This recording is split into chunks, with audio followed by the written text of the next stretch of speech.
It's showtime, people. Welcome again to the final night of the weekend's triple treat here on the coach's desk.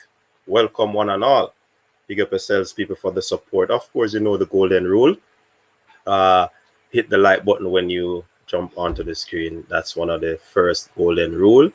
And by now, we should all know that. Big up the persons who are already on in the comment section. Big up to Fresh God, the team leader of the moderators. Big up yourself, Fresh God. Big ups to all the people who have been giving the coaches this support. Big ups to the uh, panelists who have been on for night upon night. Big up yourselves, panelists. You have been doing an awesome job, you know what I mean? So we're here the final night, and as you can see in the in the uh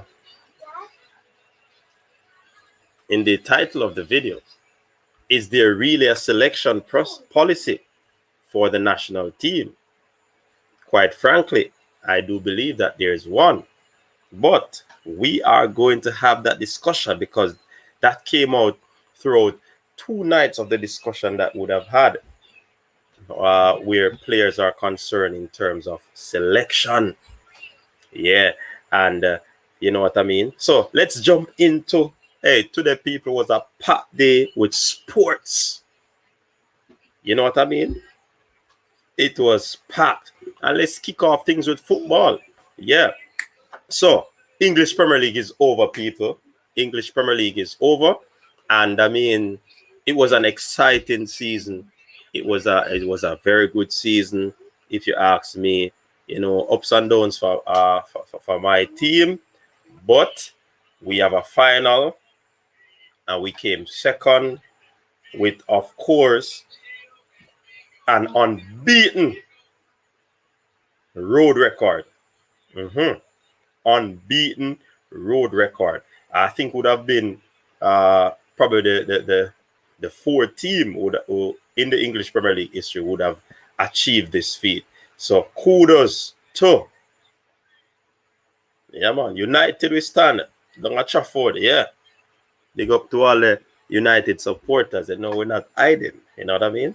So let's jump into the results of what transpired today. Final day. It was a ding-dong battle. It was persons fighting for Champions League spot. And would you believe it, people? Someone give away them spot again. You know? Someone give away their spots again. But Arsenal, they blanked Brighton 2-0. Aston Villa people edged Chelsea 2-1. And that team, Chelsea, was one of the teams that was actually, vying for the Champions League spot. But guess what? That loss did not allow Chelsea to be out of the top 4. So big ups to Chelsea on being the last team, which is the 4th team. I know they're not gonna like that still enough.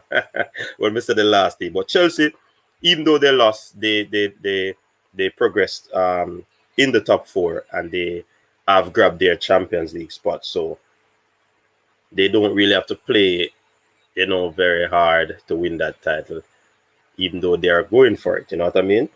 Newcastle blanked relegation team Fulham 2-0. Leeds United, where's Cataract? Yeah, man, Cataract team that, Ohean Blake, his team Leeds. They outscored West Brom 3-1. Leicester City, that team. Hey, people, if you support Leicester City, I'm going to ask you to stop supporting Leicester City and find another team. This has been 2 seasons in a row that Leicester was right up there in the Champions League spot, and at the last kick of the day, they would have surrendered that position. Something is wrong with the big man in charge, Brendan Rodgers. Yes, something is wrong. I tell you, Tottenham outscored them 4-2. How did they allow that to happen? Leicester City fans, talk to us in the comment section. And I see Ryan LFC, and I see Richard Samuels, and they are putting out, you will never walk alone, because Liverpool, amidst the circumstances, amidst what they were facing, they fought long and hard and brought themselves back to third place. Big up to Liverpool, Virgin. Yeah, man. I hope for Liverpool, Virgin. Ryan LFC, big up yourself. Richard Samuels, big up yourself. Yeah. So Liverpool dismissed Crystal Palace 2-0. Manchester City, the champions, our noisy neighbors, they did extremely well. They had a fantastic season. It was a phenomenal season, and they finished it off in style. Yet, they have the Champions League. So they have 2 titles thus far, and they're going for the treble. Will Chelsea stop them? We will wait and see. They dismantle Everton, who started out well this season. Somehow they ran out of gas. 5-0. Would you imagine that? Would you believe that that would have happened at this time of the season? No. Sheffield United, another relegated team, they edged Burnley 1-0. West Ham United will be playing European football. They blanked Southampton 3-0. And of course, I've saved the best for last. Manchester United, they edged Wolverhampton Wanderers 2-1. And like I said earlier, we are the 4th team that would have finished an entire season unbeaten on the road. Big up yourself, Manchester United. Old Trafford are the place to be, people. Yeah, man, big up yourself. And of course, let us go over onto the side of track and field. We're going into the lanes right now. The big talk of the town, people, was the big match with Sha'Carri Richardson, Shelly and Fraser Price, Dina Asher Smith. Guess what? The wing of Sha'Carri Richardson, the red hot favorite, the Brit, they say with Jamaican heritage, silenced her today. Yes, she was beaten. She actually finished 2nd place in that race. But guess what, people? It was a negative 3.1 wind, The rain, the weather was poor. But I'm happy that Dina Asher Smith would have won it on home turf. You know what I'm saying? Yes, she would have won that on home turf. And guess what, people? Sha'Carri Richardson tweeted, that. Listen, Tokyo is going to be red hot. Basically, what she's saying is that that loss today was because of the weather condition. And you could put it to that for real. So she said in her tweet, Tokyo will be hot. Remember that. Hey, me like her, because she's full of vibes. She bring a little some trash talk to track and field. Trust me. She bring her vibes, people. We can't go around that. No 2 ways about that. You know what I mean? So we have to big up Sha'Carri for that. And there were also some other races. You have the Adidas Boots track meet, Diamond League. A whole lot of stuff happened. You know what I mean? You have Jamaican Stephanie and McPherson. She ran a 400 meter, 51.96. She came 2nd in that event. Sherika Jackson. What is happening with Sherika Jackson? She came 6th in 53.40. Yes, that's Sherika Jackson, unlike her. And the women's 100 meter hurdles was won by Sydney Sember, 13.28 in a negative 3.9 meters per second. Can you believe that? That's a fast time. That is a fast time. And Yulimar Rojas, triple jump, 15.43 meters. That was 7 centimeters outside of the world record. Yeah, man, a big jump by Rojas. Yeah, man, and our very own Shanika Ricketts. She jumped 14.40 for that win there. Very good for Shanika. You know what I mean? And let us backtrack to that race with Shelly and Fraser. And Shelly and Fraser came up 4th. But somehow, I think Shelley was trying to finish that race injury-free. She came into the heat, which would have been her first 100 meters for the season. And I think she would have executed. You know what I mean? Just execute to ensure that, she finished injury-free, because the weather was bad, people, very bad.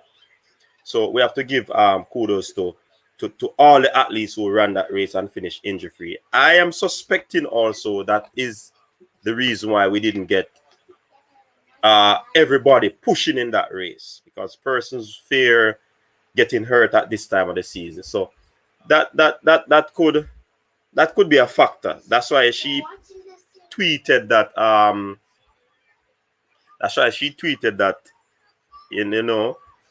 summer or Tokyo is going to be hot. Remember that. You know what I mean?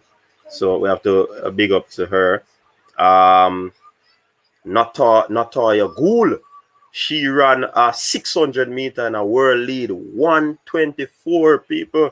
That's a fast time, and that's an indication we can put Natoya Gould in the runnings for a medal, or a medal in the 800 meter come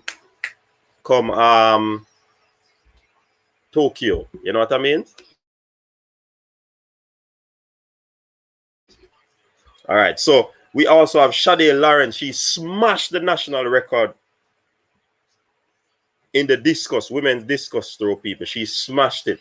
67.05 meters. She smashed it. So big ups and a big congratulations to Shade Lawrence. Awesome job there from the youngster. You know what I mean? So, I mean, that is it for now in track and field. I'm tired already. Today was filled. Of course, you have the playoffs. Hey, a whole sport up today, the people. Yeah, man. A whole lot of sporting event took place today. Trust me, it was very good. Sit home and relax, follow these sporting events. So big up yourself, people. So that's a look on it. And we're going to have a discussion on the topic. Is there a selection process for the Reggae Boyz? That's the senior national men's team. You know what I mean? So basically, we want to find that out. So let's jump over into the comment section. I know I'm way behind on the comments based on what I'm seeing right now. But, anyways, I got to go through. Big up yourselves, people. And just remember, people, if you're coming in, if you're new, please remember to hit the subscribe button. Hit the notification bell. When we drop these videos, whether track and field, whether football, you will be notified. You know what I mean? So we'll take a stock of what is happening over there in the comment section. Fresh God, welcome to the show. Fresh God is the big man in the comment section, people. Yeah, man. Fresh God responsible for your comment. Well, one of the persons that is responsible for the comment section. Big up yourself, Fresh God. Chevron Givens, welcome to the show. Alex Reed, welcome to the show. Dre Webb, welcome to the show, my brother. All the details, the whole massive there, man. Welcome. Yeah, man. Tennessee, big up yourself. Yankee Graham. Top 10, Edwin Allen, man. Welcome. Big up yourself. When say Yankee, Shelly look reserved today. I feel so too, Yankee, because, I think she wanted to finish injury-free. She was reserved. Shelly didn't get that because, to push out of the blocks in that condition, it can be devastating, And when I look on the thick of things, none of the athletes really actually go out hard from the blocks. You know what I mean? That's my observation in that race. Man of God, welcome to the show. Richard in the building. Yeah, man, we did shout out Richard already. Welcome, Richard. Dre Webb, coach told LFC would finish third. Yeah, man. Digital Home Tech, welcome. It's Liverpool, man. They roll out to the people. Them roll out. Hey, don't move a foot, Ryan LFC. Don't move a foot, my brother. Don't move a muscle. I'm going to do something for you right now, Ryan. Me I'm going to give you a wrench, Ryan. I'm going to give you a wrench right now, Ryan. See it there, Ryan. You're now a moderator. Big up yourself. Liverpool's injured in the Premier League this season. Van Dijk, Achu, Gomez, Matip, Jota, Henderson, Thiago, Fabinho, and still finish third. Yeah, man, that's a good look. Big up yourself, Ryan. Welcome to the show. We may not lift the trophy, but it's kind of amazing still in a Ryan after dismissing the field, as you'd say, last year, and to come back to try to finish in top 4. Trust me. Some people will say that's one of the worst title defense in history. Ian Campbell, welcome to the show, my friend. David Daly, Canadian Jamaican, welcome to the show. Katrona Nicholas, welcome to the show. Never walk alone. Tottenham gave Chelsea the Championship League spot. Blake is playing now. Yeah?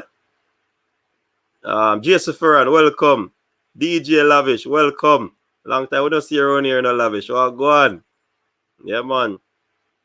Which coach will change? Katrona? Fourth official, my brother. Oh, go on. The sub there, I know. What's it? Let's start reminding you of Safa. Big up yourself, man. People, Manchester United fan. If you don't have anywhere to go and you want to know anything about Manchester United, just check out Rome's channel, the fourth official. Them man they talk women football, them man they talk academy, them man they talk under 18. Everything Manchester United. Yeah, man, they're running in blood. Leicester is as still big club, even though. All right, yeah.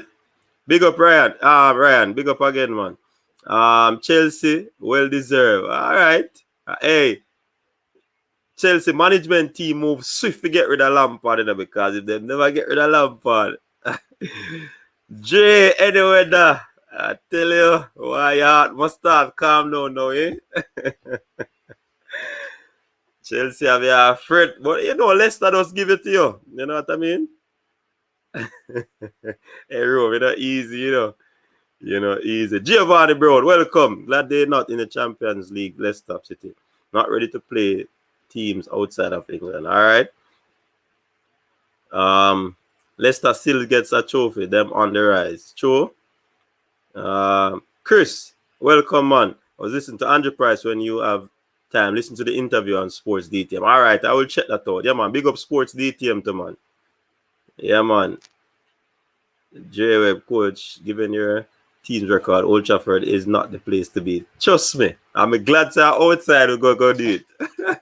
Old Trafford is not the place with your web. Coach, you need to stop calling Man City the noisy neighbor. You are the ones who are making the noise. No, man, we play and I get beaten, man. No, we be noisy neighbor. And then make up all the noise and go win trophy. You know, so we have to quiet ourselves now, Richard. We now make the noise. We over the years, we normally used to be calm and collective, you know. Them still a bit nice. Because them a win. And we kind of calm down, you know. On the winning side. I'm a matter of fact, I make room adjust up on that one, you know. All right, what you say? Road Invincibles. Hey, Road, you know, easy, you know, brother. Yeah, Yakni, the road was terrible. One invincible know that. I say Arsenal defense need to be sure. Midfield needs help from NDD and the time. Yeah, true. Sports to the bone. Big up yourself, man. Welcome to my space now. Yeah, man. Hey, people, that youth do some great work over YouTube, you know. So I want to know, give him some support. The man there, he talks football, he talks track and field, but predominantly he is a cricket man. So I want to go over there and show Sports to the Bone some love and just tell him, say, a coach is destiny over there. You see what I say? Yeah, man. Big up yourself, Sports to the Bone. All right. Ricketts won the triple jump. Yeah, man, she won it. Jackson is looking like her old self. Hope she improves as the season goes. Yeah, I am suspecting though, Sports to the Bone, that she might have an injury somewhere that wasn't talked about. I think she might got a nigga. Same thing like Julian Fortune. He started out the season very well and then he pick up a nigga that, you know, kind of set him back. What you say? Elite Track Club. I think as Shelly in the mindset, she will be running 10-5. Let us see. Now put on past Shelly. Shelly, I'm a girl. Big up yourself, Ryan. Big up yourself. Respect for that, man. Yeah, man. Hey, comment there. Run go left me, no people. Comment them. Run go left me. I try to find them back. All right. Look at me catch it back now. Yeah, man. Cool. Stacey Spencer. Welcome, my friend. Welcome. You know, when the females them in the building, we have to give them a special big up. Big up yourself, Stacey and Spencer. Welcome. And all the females who are watching out there, pleasant evening to you all. Yeah, man. Coreyberg playing okay and the keeper saved a penalty too. Okay, cool. Keep us up to date on that match there. Yeah, man. Big up Stephanie McPherson too, all right? We may not lift the trophy, but with so many injuries. Yeah, Ryan. True. London is red. Heal up. Big up yourself. Welcome. Kevin Bailey. Welcome. Yeah, man. All for people in our building, you know, we have Crazy Yardy TV. We say lose respect for Bailey. Oh, come. Tevin Campbell, welcome. Yeah, man. See, people them are rolling. Harry Kane motivated his troops today to help his new club. We say Chelsea, Mago? Are United? Oh, God. We could see other one they're gonna. Oh, Ian Blake in the building, people. Yeah, man. Big up Cataract in the building. One day if him have the dub plate today. See him start talk about Leeds. See, at number 9, you know. Jesus, please. Cataract in our place, people. Get your sunglasses. Yeah, man. Man with facts. No beer. Straight facts. Dina is from London. Used to that weather. Yeah, man. I'm glad feel a moral boosting win for her still, you know, but me nah rule out my girl Shelly, man. Shelly is my girl. Jigga don't know already, man. Jigga not for worry with me, say that. Right, Jigga? Big up yourself. I said thanks to Spurbs, Romandino. Welcome to the show, man. Andrew Chambers, welcome. Burrell Dan, welcome. See more Liverpool people are coming, you know. M. Peck, welcome. Broadman Security. Oh, go on, Broadman in our place with day here, man. Yeah, man, welcome. Mr. Primovision, welcome, my friend. Long time we don't see you around here, you know. I said some nervous times today. Of course, Jay, anyway, I know you did a sweat, you know. Normally, that lick me, you know, Jay. I ain't said nothing to me if you all day, you know, Jay. Normally, that lick me, you know. But we see how it go. We happy for us still, yeah, man. Mark Plunkett, oh, go on. Welcome. Yeah, man, the people, them are rolling. Stadium look like it'll get packed up, you know. Yeah, fresh God. I said, glory, Man United. Glory. Facing reality.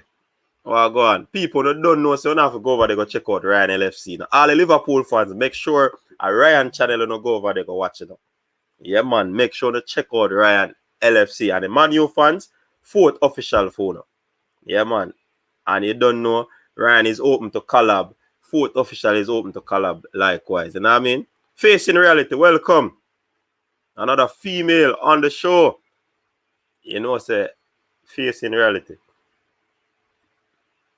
Well, I want you to jump on the panel tonight, you know. Yeah, man. People will soon drop the panel. We normally drop the link in the comment section. And the regular panelists jump on. And then, of course, it is open to any other person who feel the desire to just come on and share their thoughts on the topic at hand. You know what I mean? So, yeah, man, this. But guess what? I need to put this up. The views expressed by the panelists and persons in the comment section are not necessarily those of the coach's desk. You know what I mean? And Coach means it. So, yeah, man, we have to put that in the same way. All right. Let me see what I go. Let me see if I'm seeing a new people. 4th was 7th in season best 21-08. Yeah, man. Yeah. Jordan McCarthy, welcome. See Ryan, I link up all our Liverpool fans them around here, you know. Yeah, man, a whole for them around here, man. And Dre Anyweather people, and another YouTuber, go check him out. Chelsea, man. Yeah, man. That's all like Chelsea, man, then link up Dre Anyweather. Primovision is another, Mr. Primovision is another Jamaican YouTuber, so you can check him out, people. A whole heap of weed around here, no people. So guess what? We are support each other. Don't. Yeah, man. I saw things set. Cool. Special mention to Lily for beating PSG. Yes. Oh, me forget that. And Ronaldo. CR7. What happened? The man, him say man I go play Europa League, you know, and something miraculous happened. Don't. No, man. Hey, me tell you, say, the amount of sports that happened to them, me couldn't follow everything, so. Hey, a whole lot of thing happened to them, man. The French league, they did the hot virgin. Neymar no miss a penalty to man. All right. Cachona Nicolas keep us up to date. So 53rd minute, 1-0 Philadelphia leading. Who scored that? Corey Burke? Talk to us. Yes, fourth official. Yeah, man. That one too. Yeah, man. All right. So Yank me, give us an update on that. Where's the Jay? You don't link me. I must in the night you link me, you know, Jay. I can't today you link me because I don't see the message for you today. I just know you message me, Jay. Yeah, man. Hey, comment and run again, people. I have to find them, because I know that part I show you where I have to mention, because sometimes when the discussion them start, people, it's like, trust me, I have to just put up comment periodically. All right, so look at me find it back here now. Me soon check me DM, Jay. Mark Chambers, welcome. Kevin Reed, welcome. John Ardo Patterson, welcome. Sir Blake, I want you listen to my artist, the song name Clean Out by iJamax. It's on YouTube. All right. I look a promotion there for iJamax. So, Catara, check it out now. Last year Liverpool will be back for the Premier League. All right. Jeremy and Hendricks, welcome. Otis Chin, welcome.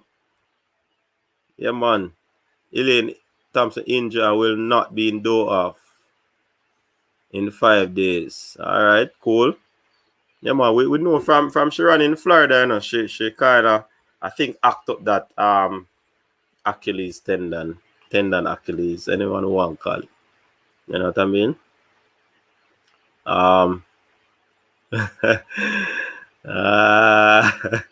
Let's say I think a Corey Burke assist the goal. All right, cool.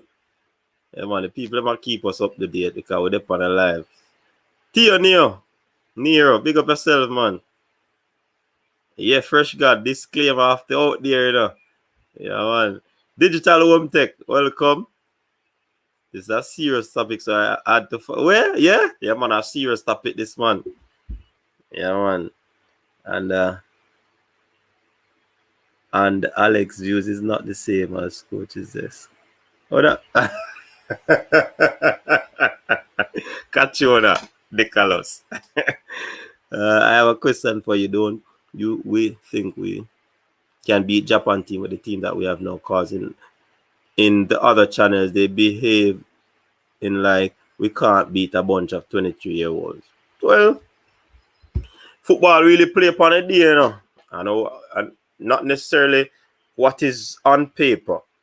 So sometimes you start out a game and you allow the opponents to catch you on the back foot and they just punish you. So I mean, anything is possible where that is concerned. But of course we can beat them. They're not the invincibles. You know, say me a reverse. Forward before again. What kind of reverse? Yeah.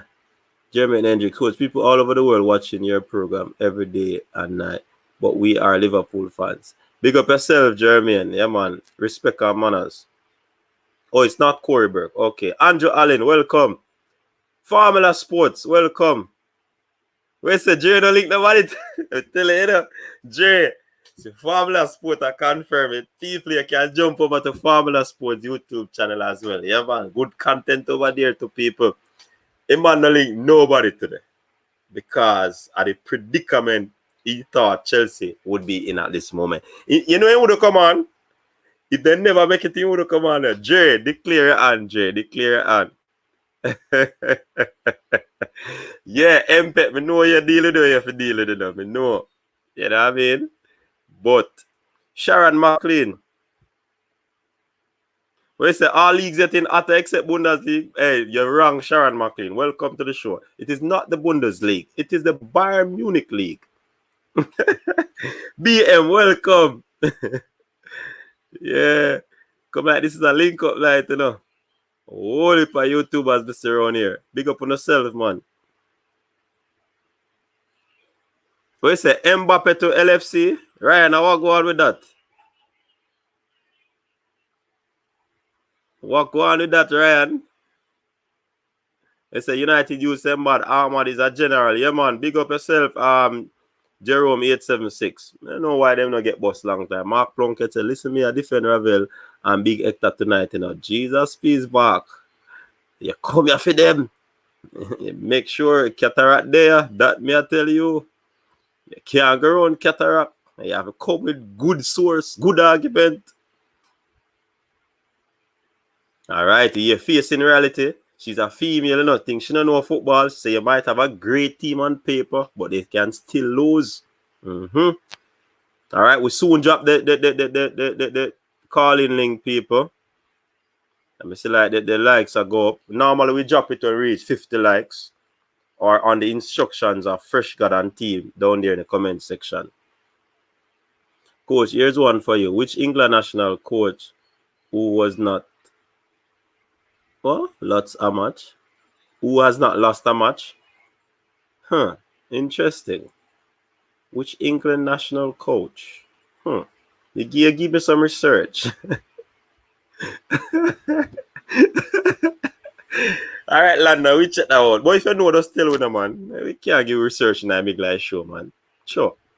We say, Jay, you know, no finger, hey, family, man, say my biting fingernail, you know, no fingernail leaves that. Trust me. Yeah. But Ryan, a long time I tell you, so you still have to make it, you know. Don't worry yourself, you know. Because you didn't fret, you know. So more you tell the people, if the coaches next still a long time, say, man, them are going to make it. Yeah, because we talk football, honestly, square and fair. Yeah, man.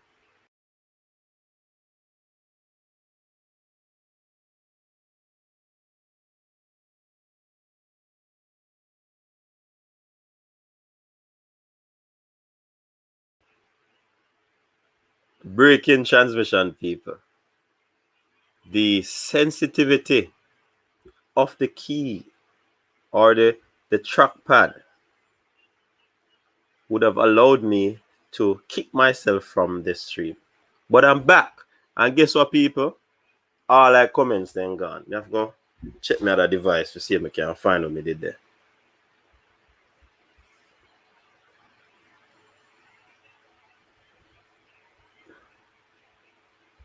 Let me see if I can find what me did there.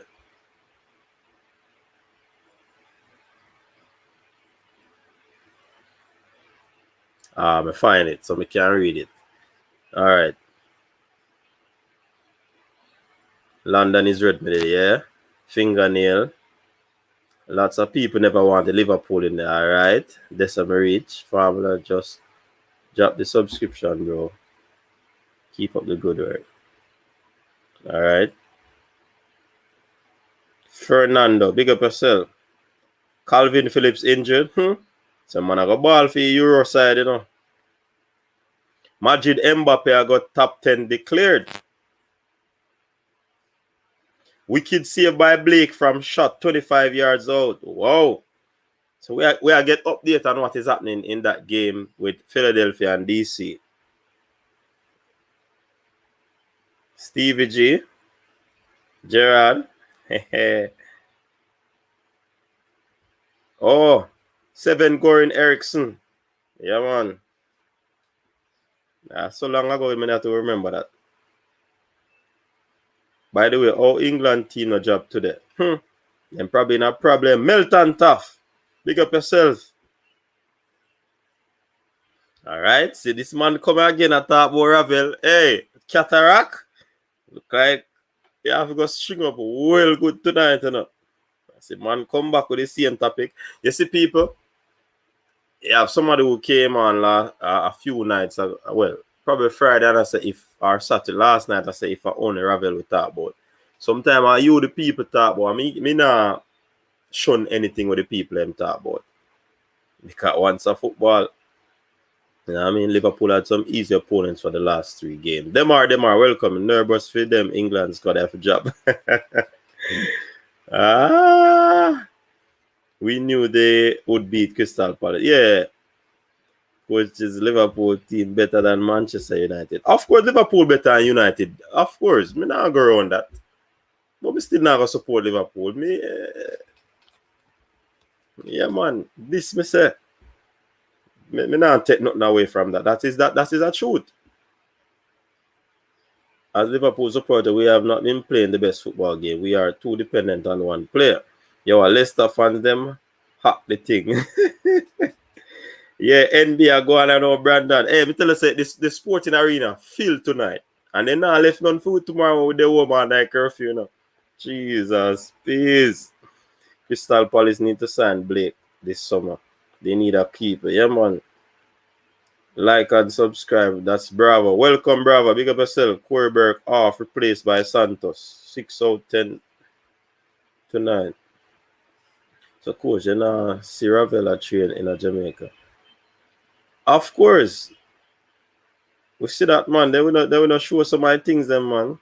One clip with him, I got you in paces. So, yes, man. We know what go on, man.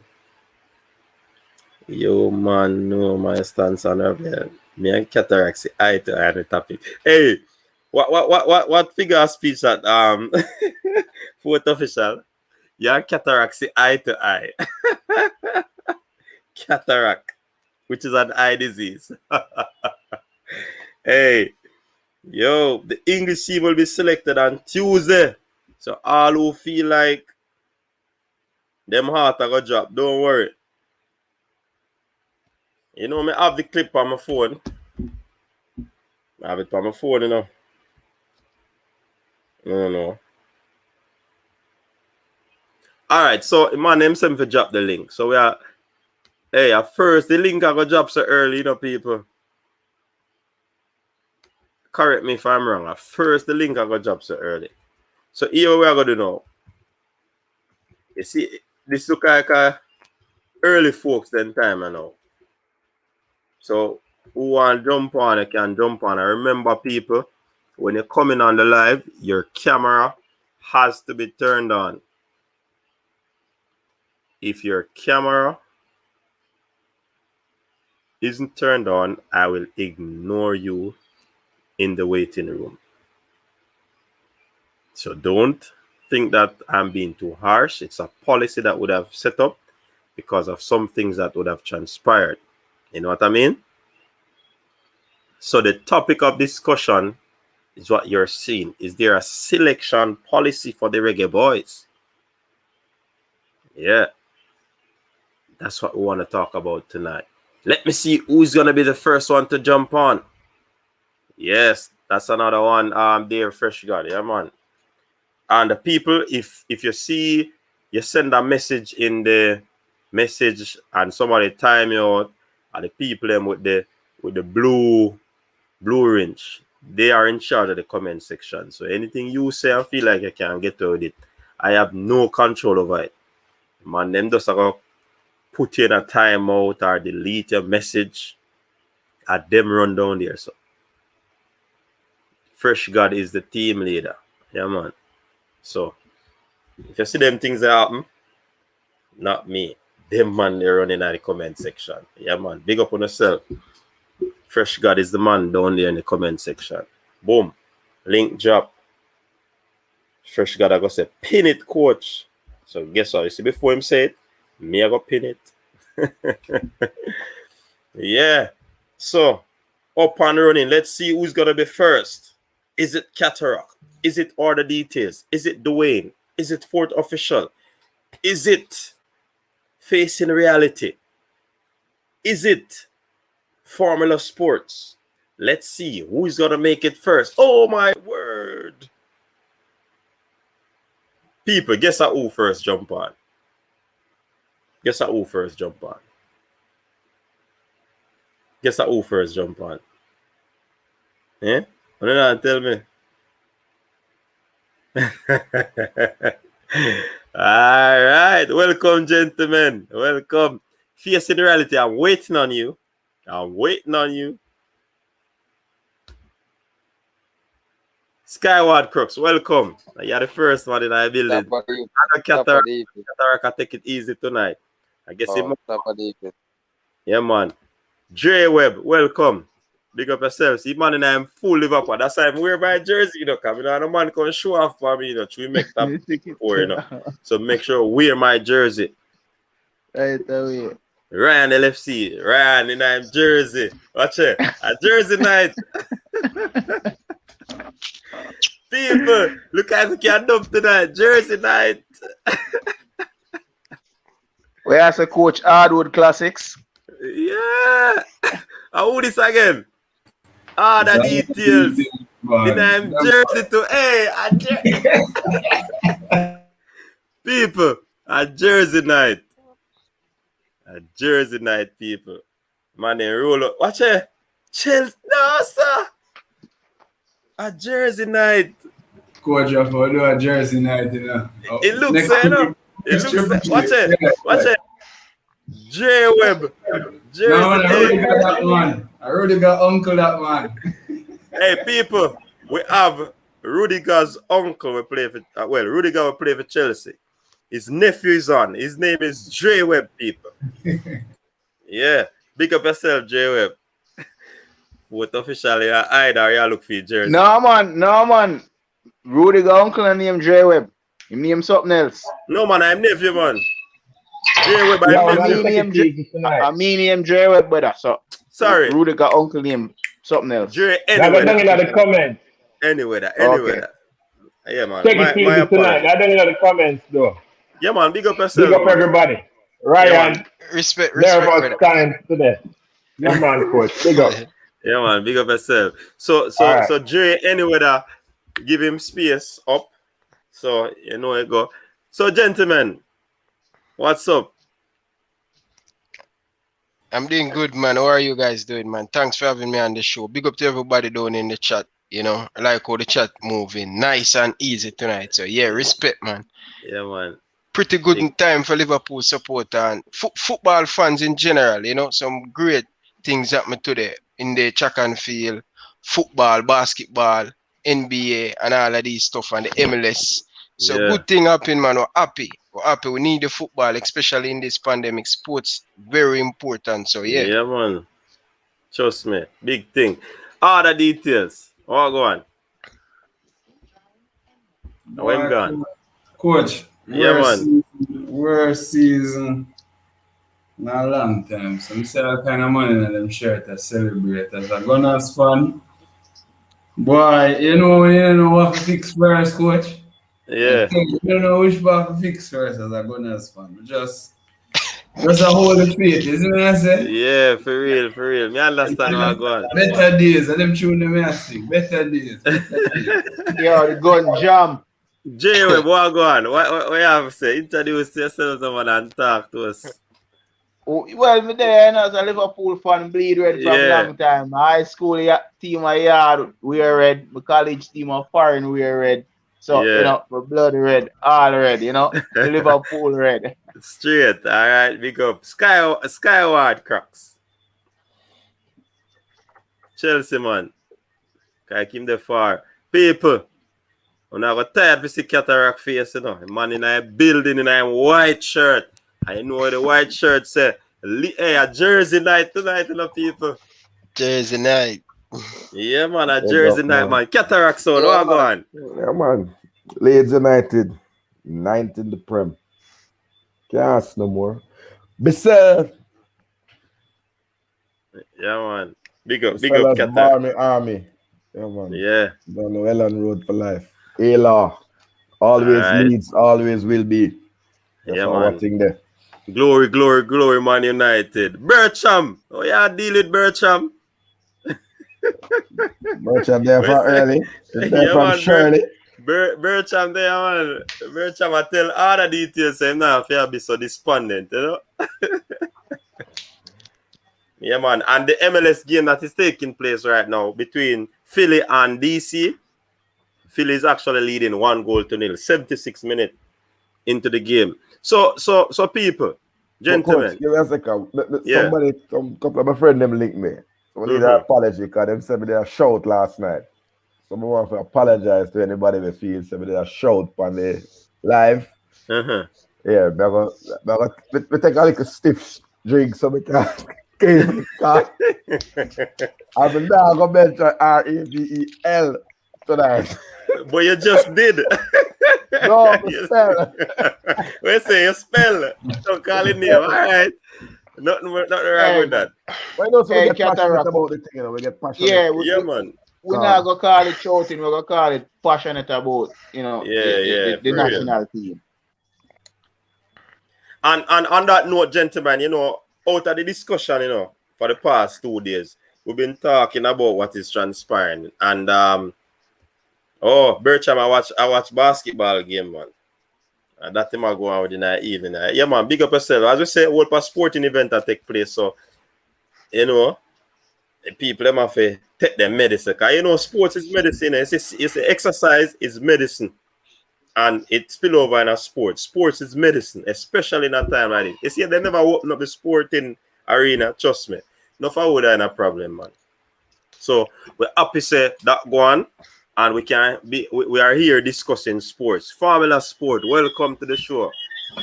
What's happening, man? What's happening? Yeah, man, we are here. All right, so gentlemen, as I was saying, we have been talking about the Reggae Boyz since week, as we normally do.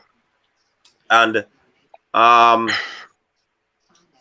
there's an issue where the discussion brought us, because we ourselves sort of thought there wasn't any real selection, you know, set up our policy for the selecting players for the team. You know what I mean? So that's what we want to delve into tonight and discuss. Yeah, man, I tell you, say people are rolling early today, man. Devon try rolling. Yeah, so we want to really discuss, because some persons that we have seen in the team, we really want to know. I'm not certain if we are going to really come to a conclusion, because we don't know.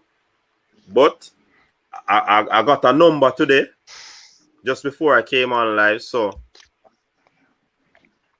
we want to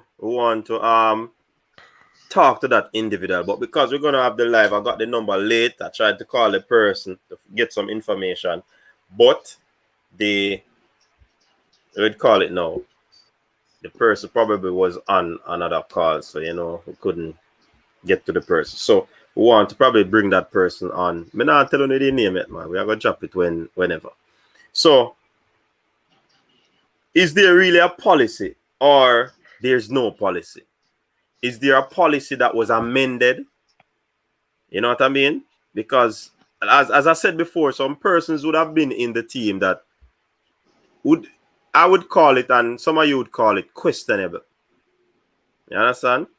So we basically want to discuss that tonight. So starting off with other details.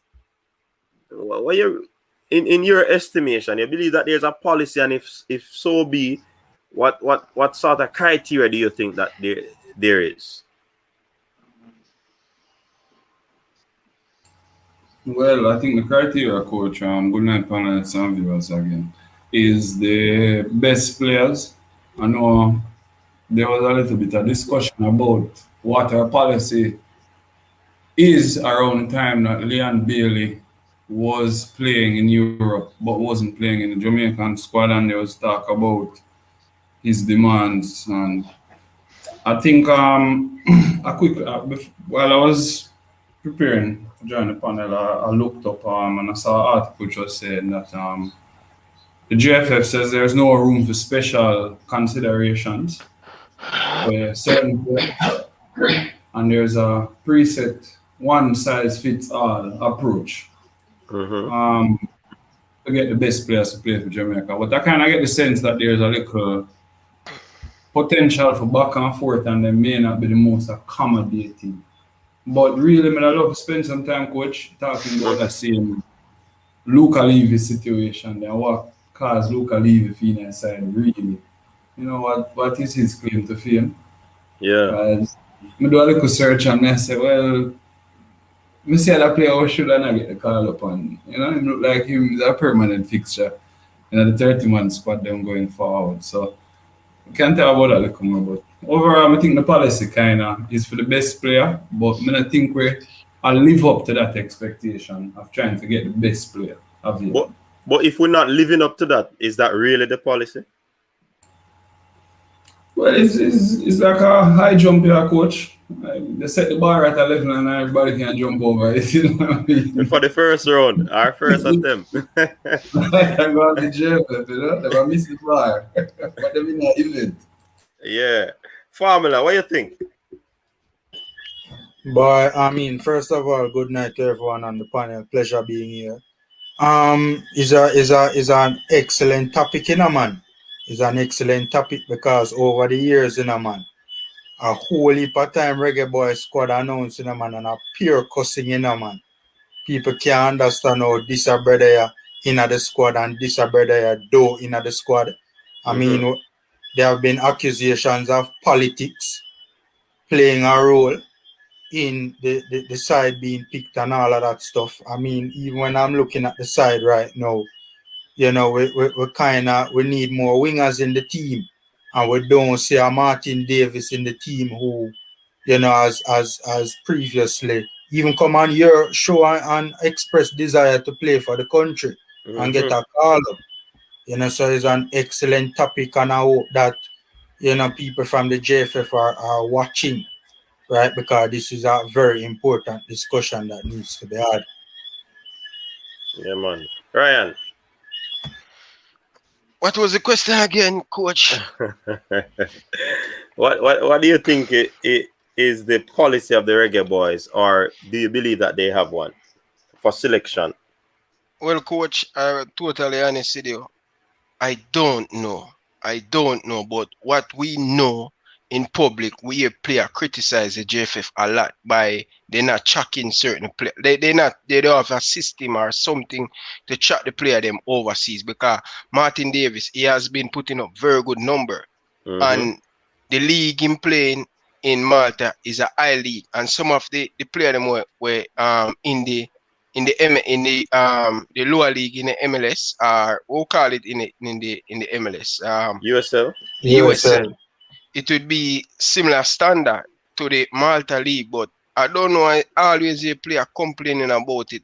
I don't know. I don't want to criticize the JFF because I really want to try to more stick on the positive side, because I see they're trying to make things up.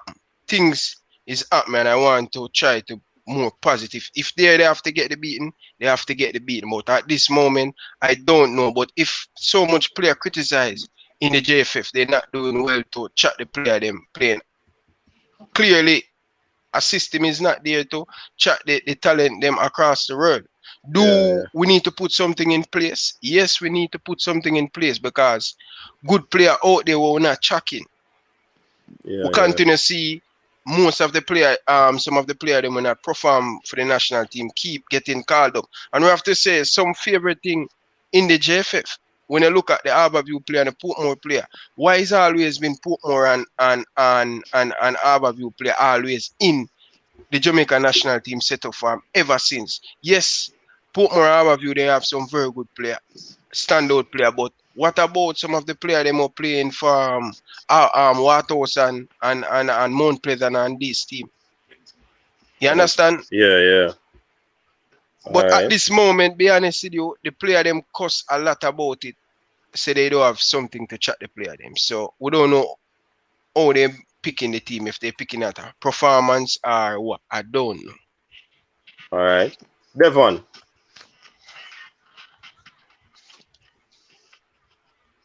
Devon not here, we're going. All right, Jerry Webb. Him there on mute. Well, Devon was on mute, him on mute, so I don't know if him unmute himself if he want to answer. All right, keep talking. You Jerry Webb. Yeah, man. Yeah. All right. So what we are talking about? Well, never splice it in a two, right? A call up to the squad and then a selection to the final 18 or 20 or whatever, right? So I think a call up to the squad. That's the responsibility of the JFF, right? And I think personally, I think them call up the best players them can manipulate. So there's a little bit of politics in that. And then in terms of selection, I think that you know, Chopper selects the best players available to him, and then out of that, the ones he knows best and trusts. All right, Crux.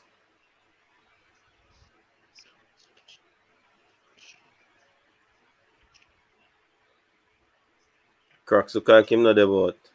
All right, Cataract Son.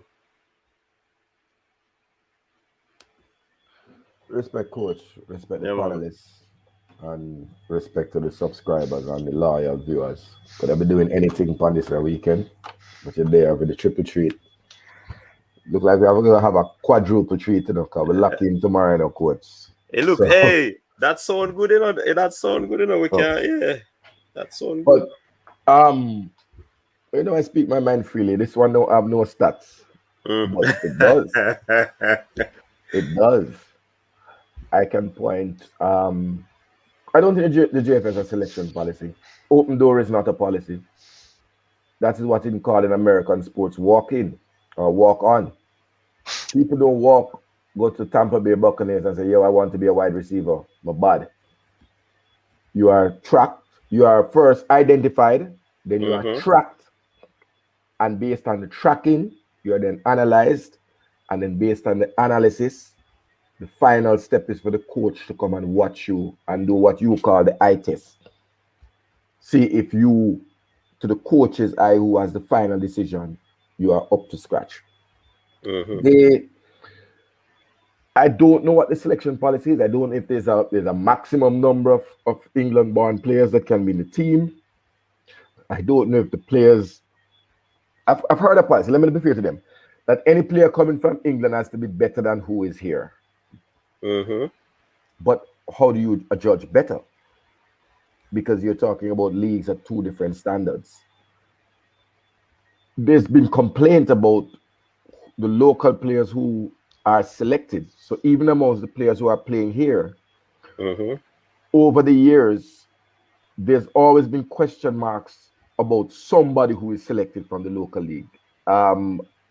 Sometimes I remember the argument about Tuffy Anderson and why it is that he was perennially the leading goal scorer playing for Waterhouse.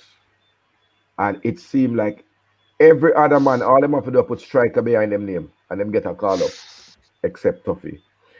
So we have to address the JFF. I think they should have a published selection policy. And when they make the selection, you can't just hold a press conference like that. Talk to us, the fans. Say, okay, I am selecting Coach Minzy because he runs the program, and I'm not selecting Ryan LFC because his shirt red and his team barely getting at the top 4. Right? But tell us the truth. Tell us so we understand it's not a secret. It's not a secret society. It's not the lodge. The team belongs to us all because remember me tell you, if we the fans don't come to the game or stream or watch it on TV, dog near me supper. Right? So Mala Shortner just said one other thing about the selection. I don't know if we reach the point where we say what we believe the selection policy should be. No, we don't reach to say it. Right. But I think the selection policies that they say that any player that coming from England has to be better. I think also you need to have look here, if America didn't have so much players in England, in the USA, they would have opened an office and have a desk there with somebody constantly have an Excel sheet, and this week you go through and you full out. That man will lose 3-0. Him score 1 goal, get 2 assists. And come back and report to the technical committee. What does the technical committee do? I don't know. Do you have a man tracking the players in Malta and in the smaller leagues in Europe? And next man tracking the players in the championship? When the committee meet, you have to have a job. You just can't just come meet and be a talk shop. And last but not least, why are there players in Asia and we are playing who are like 3 hours flight or 4 hours flight from Japan, in Vietnam and some other league. Why they don't get a break this time? You're playing close to them, but you don't call them. But you're still calling players who don't know what a football look like in the last 12 months. I agree with the brethren them about Luca Levy. I mean, I know it's my brethren Simon's friend, but we can't have the friend thing in this. Certainly somebody else should have gotten a look at, because he got a look at in the USA game, got some minutes. So maybe a player playing in Vietnam, in the Vietnam League, can get some minutes, and we see what's up, because we don't know what's happening there. I don't watch Vietnamese football. A man in Malta, well, maybe if the game get closer, he should have gone to the game in that was held in Austria, because around the corner, could I take a train? Is a big.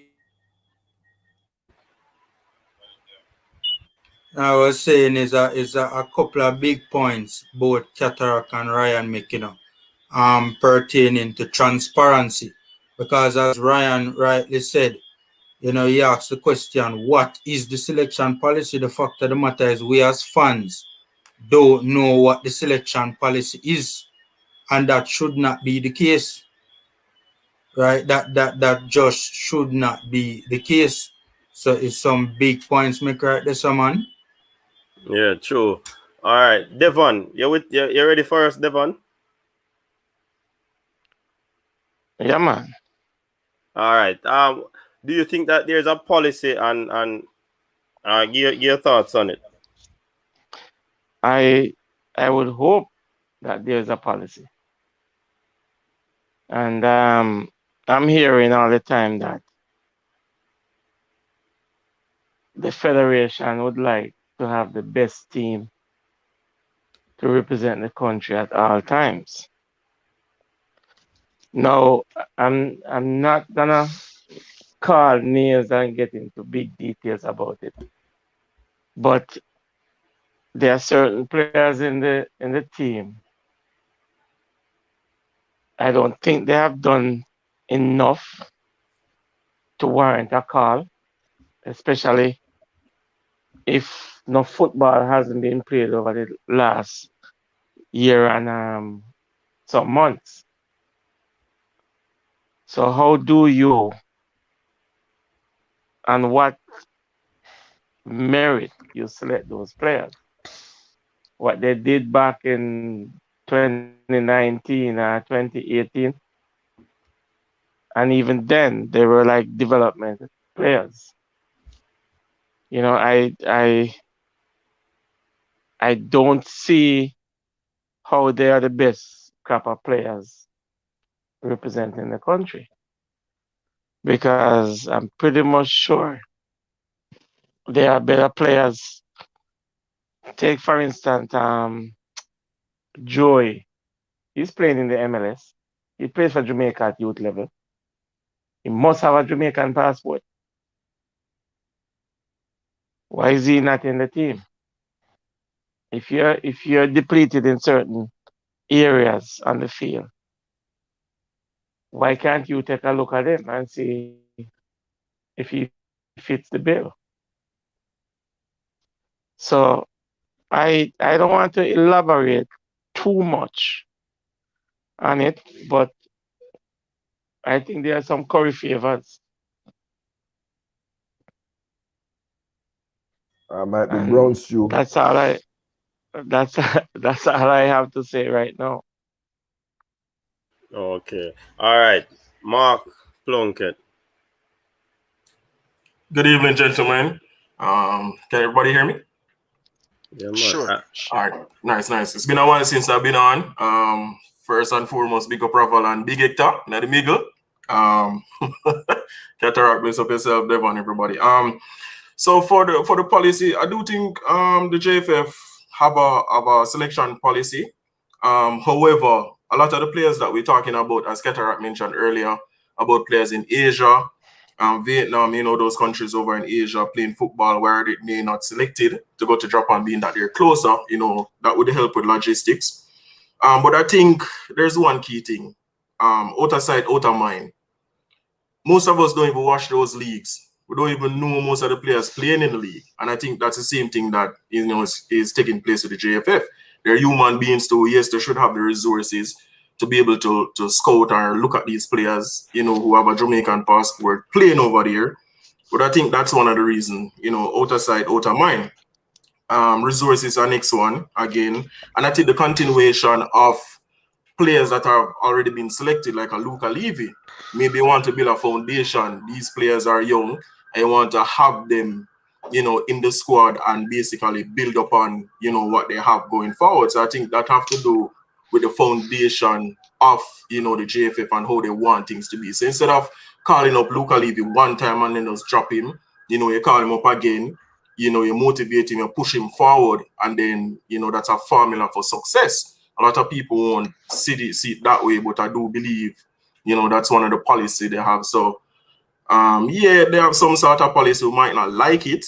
It might not seem like, it's top class, but I do think they have a policy in place when selecting a squad. All right, cool. I have some questions to throw at you, gentlemen, but I see Bertram really threw out this one. I had it written down as well. Is it the duty of a federation, of a national team, to actually share their selection policy to the public? Absolutely, coach. All right, elaborate on that, Captain. And in England, they have been very clear. When I lived there, it was enunciated. You had to be playing first team football in the top 6 clubs in England. And if you were in the lower clubs, even in the Premier League, you were not given a look in. And for a long time, that was the policy of England. You go through and go back through the history and see where players come from in the English team. There was a change. I can't remember which coach came in, but a coach came in that said, we are going to bring young players through from when Gareth Southgate, because Southgate was the manager for the under-23, if I remember correctly. Yeah, you're correct. And so he was familiar and had a long history with a group of young English players. And when he was brought in, after, I think it was Sam Allardyce who had a little technical issue and couldn't continue as the coach. His policy was that he was going to transition the players who had played under 23 into the national team because they would have garnered international experience. And so he wasn't really looking at what they were doing at the club. If you notice, most of the time it's just who was in under 23, step up and become a part of his setup. Then he moved to the public started demanding that, and currently England selects on form. That's their selection policy. The players who are on form this week and this month, when the call-up is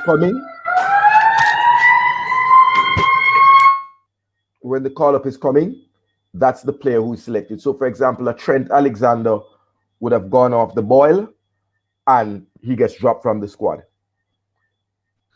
And I think there's a little fine print that says, anybody with a Jamaican that could play for Jamaica, bring them in fast. But we haven't seen that one. But certainly they select based on form currently.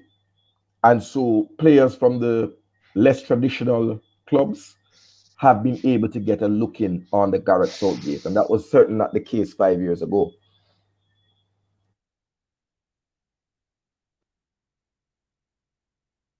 Anybody else want to elaborate on that point? Or that question? Most national team pick off a farm, and like the Brazil national team, if you look at the crop of play them in the Brazil team, not many of the Brazil different Brazil player get a look in. If you look at the squad, no. And when you look at Fabinho, he has been playing all in midfield for Liverpool for the last 3 years. One of the best all in midfield in the English Premier League for the last 2 years, especially when Liverpool has been dominant, and he could get a look in the Brazil team. He get called up but you have Casemiro play over him, but because him have to wait him turn. So most national team, if you look at the national team, if you look at the Germany national team, is farm and similar what Theodore Whitmore do. No, for the Reggae Boyz, you have a proper core player when we work with, regardless if they're playing good or not, they're still going to get called up. So you have a few national team do with the same thing that Jamaica do, guys. You have to open the eye and see and look at the national team. So this is why I can't even bash Theodore Whitmore with him core player. If you look at Germany, if you look at England, if you look at Argentina, if you look at Colombia, if you look at Chile, just take a look and you will see it across the board. You have to have a core player you work with in the national team, because international football different from club football. International football, sometimes they have 6 days together to prepare for a game. So you don't want 24 new players at all time. You always want to have that proper core player, like the German national team, and as I said, I call a lot of team name. All right. One thing though, Ryan, it started out by saying they pick them on form. But from what I know though is that club form normally is different from national team form. Is it a set in stone thing that all national teams select by form? Because what if an Allison over your team not doing well for Liverpool are having probably a stretch of bad games? Will Brazil still pick him or not? Yeah, they will still pick him. Right. So I don't believe on that point that you made that it is on form. No, but, some of the team. Let him finish formula. Oh, okay, cool. Yeah. You have some team will pick on farm because really and truly, if you look at it, Casemiro for the last 2 years, he drop off and Fabinho come right up and he still cannot get a look in at the Brazil team to start, but he get called up. So some of the team them look at farm and some don't. Some Theodore Whitmore, guys, trust me, go and look at most of the team them coach. Let me add to that when they're done, Ryan. You see what Theodore Whitmore doing, guys? Don't bash him. When you see him call up, some of him same player with him call up. You have to have that chemistry there in the national team, because when they come together, they only have 3 and 4 days to prepare for a game. So when you call in a lot of new player, it's going to disrupt the team. Before you come in, Formula did answer something. No, I was just saying that on the Allison point, I think also, I think on the Allison point, I think some coaches also, even if a player is going through a rough period of form, some coaches might pick a player based on the contribution that that player has given to the national team in the past. So in other words, the coach trusts that player to deliver for the national team. So I think there are exceptions. I mean, the general rule, I think, is form, but I do think that there are exceptions to the general rule in terms of players that have previously played and done well. Yeah, I was going to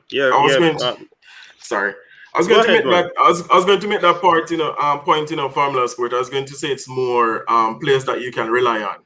As you can see, Topper like to pick a squad that he can rely on. Everybody like Hector, but Hector always in it, because Topper can rely on Hector. You can rely on Taxi. You can rely on, Adrian Mariappa. You can rely on Blake. You know what I mean? So even if they drop in form, you can still have these people in the squad. Look at Albus Powell, on a sign, but you can rely on these players to know that, all right, them can go there and get 110%. And I think any coach would want a player to go there and give his best. He doesn't want to pick a player that is new to the squad. He might go if I'm about going into a tackle, or might go if I'm about, running the whole 90. You see what I'm saying? So I think as a coach, Topper, I think he likes player that, he can rely on. And this is what we see in the squad. Coach, I want to address a couple of points. If I may. Go ahead. I don't like how the reason I go on so far. Really just want to say that. Firstly, the Brazilian team or the Brazilian FA always explains, because if Brazil takes a match in Europe, for example, they make it clear that they're only picking players who are playing in Europe due to the financial consideration of flying up players from Brazil to go. If you look so that's how, for example, a player like Hulk, who was playing in Russia, used to get a lot of call up to the Brazilian national team, as I have heard, because it's not my side. But I've always heard Brazil in particular. Sometimes Argentina does it as well. When they have come to Europe, they select largely the players who are playing in Europe, maybe with a sprinkling of local players, but really because they want to get a chance to look at them and see how they are. So the policy is explained. The second thing I want to say is, you know, Ryan said don't want to question Tapper, and at the end of the day, it is his job that is on the line. So our role is just as analysts and commentators, right? We're on the desk. We can't pick a team and demand that he pick a team, because his job is on the line, so he must know what he's doing. But Tapper has had a history of believing in some players, and I go back to, I think I mentioned before, Ryan Johnson as a forward. Inexplicably, one was always in the 30-man training squad, always in the 23-man squad, always in the starting team, and hardly ever substituted. I recall in the Mexico 0-0 match in Azteca, Jermaine Johnson, Teddy, was giving the Mexican them hell when they ready with the Brocky something. And Ryan Johnson missed a sitter, which, you know, when you do that, some coaches get vexed and take you off because you ramp with the game. And Whitmore chose to substitute Jermaine Johnson rather than Ryan Johnson. Maybe it's the wrong Johnson again. But he has stuck with players who we can't explain it. And they're sometimes not the best. Michael Hector now is the new example. Right? And the last thing I would say is, coach, you're supposed to have, if you're running a team, something that is called a depth chart. That says, those who watch American football, this is my starting quarterback. This is the backup. This is the second string. This is the backup. This is the backup to the backup. And then you have a thing that says, all right, if somebody gets injured, this is the player that I will sign an emergency.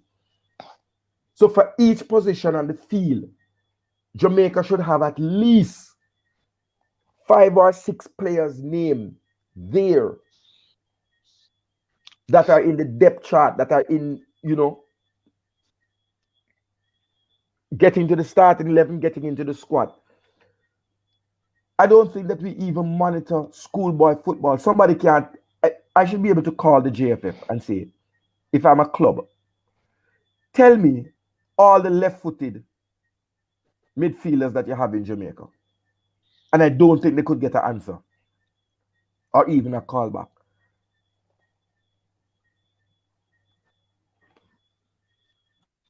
All right, some solid points are being made.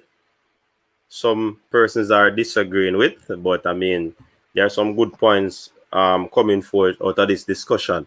We say, I am sure sports just, well, he's sure sports just joining us.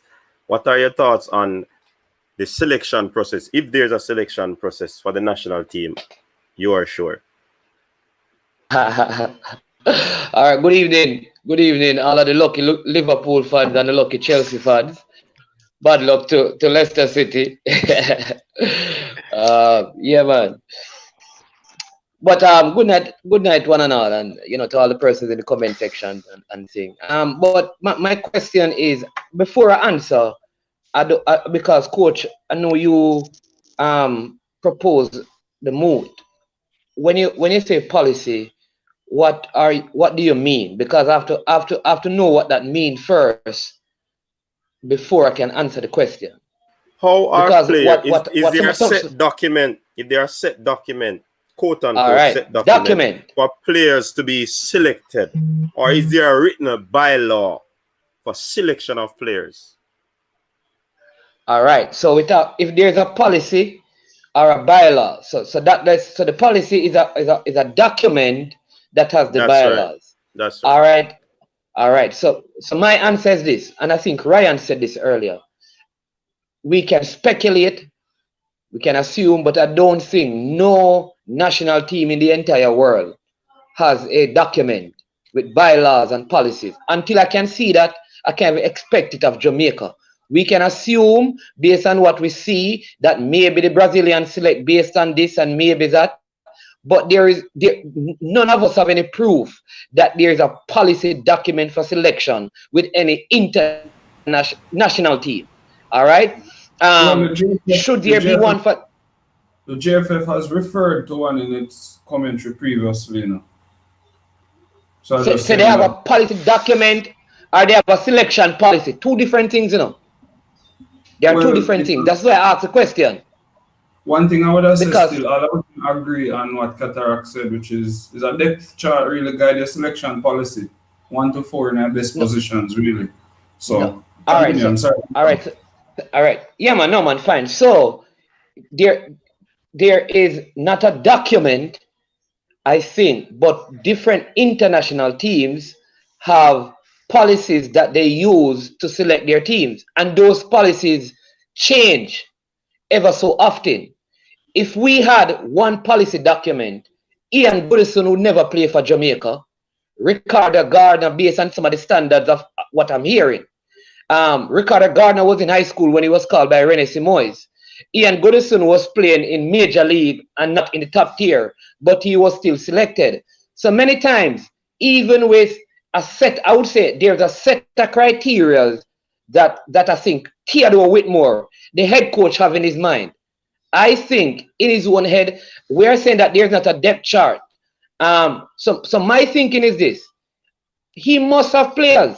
We may not like the players that he select, but I think he has players that he think these players better give me, are best to give me what I want. That is his policy. No, the truth is that we may not agree with his selection, but at the end of the day, he has his own chart. Whether you want to call it depth chart, or you want to call it Whitmore chart, or you want to call it chalkboard or markboard, as a coach, he has things that he looks at to make his selection. We may not like it. And brother, listen, man, some of the things that we want in Jamaica football, Bada Ketuda say, that will never happen. We don't have the money if you do it, brother. And that is just a reality. So when we talk about Jamaica, brother, we are one broke pocket nation. We don't have no money. We are talk like we have whole heap of money if you do X, Y, and Z. Brother, we broke. Man play Premier League, brother. Disagree. I respect. Well, brother, when me there Constant Spring and me at their university, brother, and they want me play football. When Danny Lynn give me my first paycheck after a fortnight, brother, at $2,500. All right? Me have to go sell newspaper and hustle football, brother. And right now, you to get $2,500 in a Premier League every fortnight. What kind of money you have Jamaica in a football? Certain things not going to happen, not right now, brother. Give me 20 years from now. We not on a good road. We have to be real, man. We not on a good road, brother. We not on a good school. We not on a good school. You think man, I take? No, hold on. Just a second there. I was saying, stretch it to the school, man. Hold on. I think, hold on. I want to say, world-class performances necessitate world-class environments. What do I mean by that? Shelley and Fraser, you see in Bolt, they never train in the bird's eye nest, coach. How my son? They're not training in Jamaica, and they're world-class. Let me listen. No. And what kind of track? Up by national, up by stadium east. Funny good turf. Hold on. We started out well, gentlemen. Hold on, order. World-class people. Order. Yeah, man. So what I was saying? Hold on. We started out well. We want to keep the conversation going as we started out.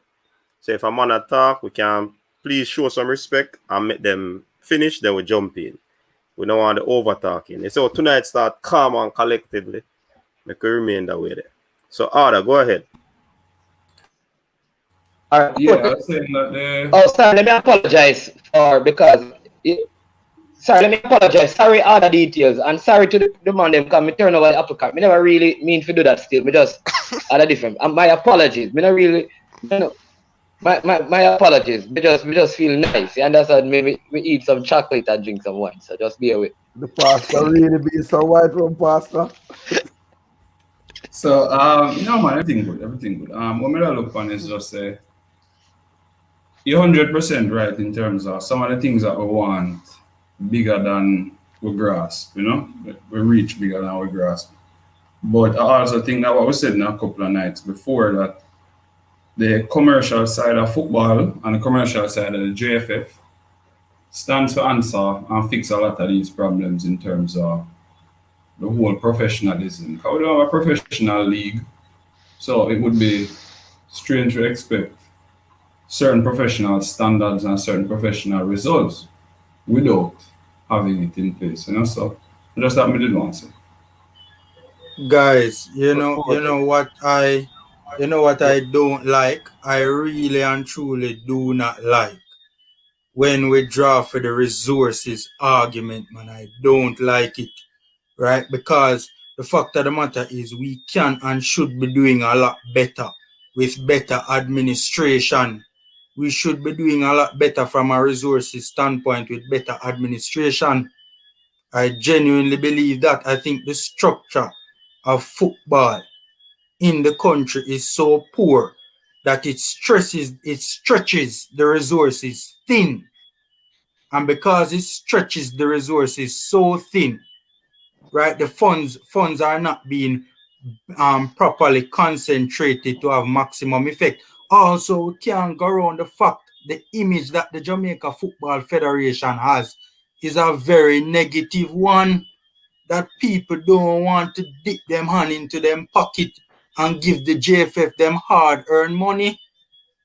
Just facts. So I don't like when we draw for the resources argument. Can I make a point about that? Go ahead. Good. Okay. Formula. Oh, sorry. Go ahead, Mark. Okay. Formula sport. We have to be honest with ourselves. Resources have a major role to play in anything that we do in Jamaica. Take the stadium, for instance. Remember, they need to renovate the stadium, right?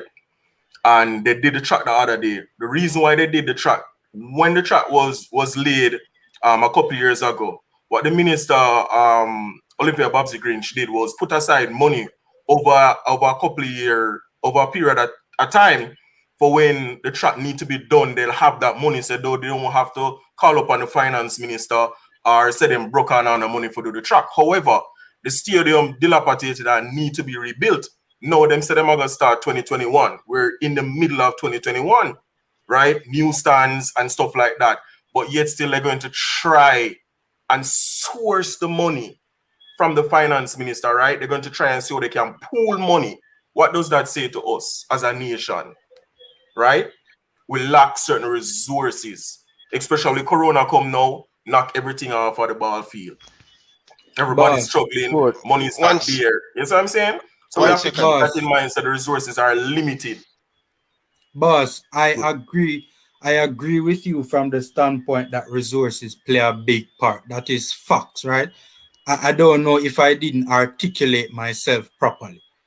Let me go again, right? Because I agree with you 100%. Obviously, resources play a massive part. My thing is that Jamaica's football can do much better from a resources standpoint. That is my argument. The problem is maladministration and allegations and this image of corruption. That is the problem why we do not have the resources to pull from.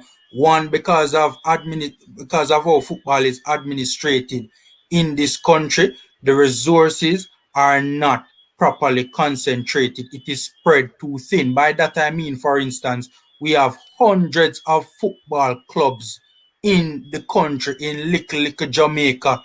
That don't make no sense.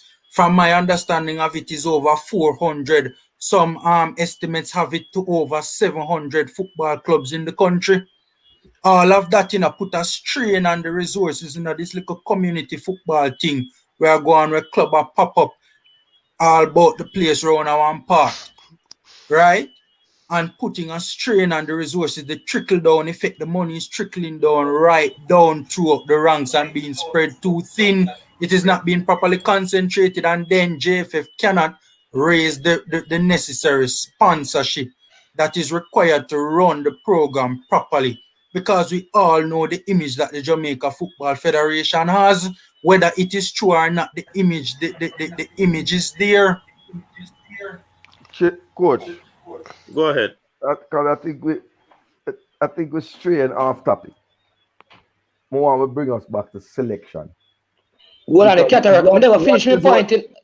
Okay. So, what resources are required to conduct selection? It is about what you prioritize. In the first instance, for the JFF to build a database of players requires a couple thousand US.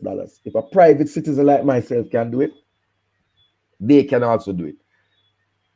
Right?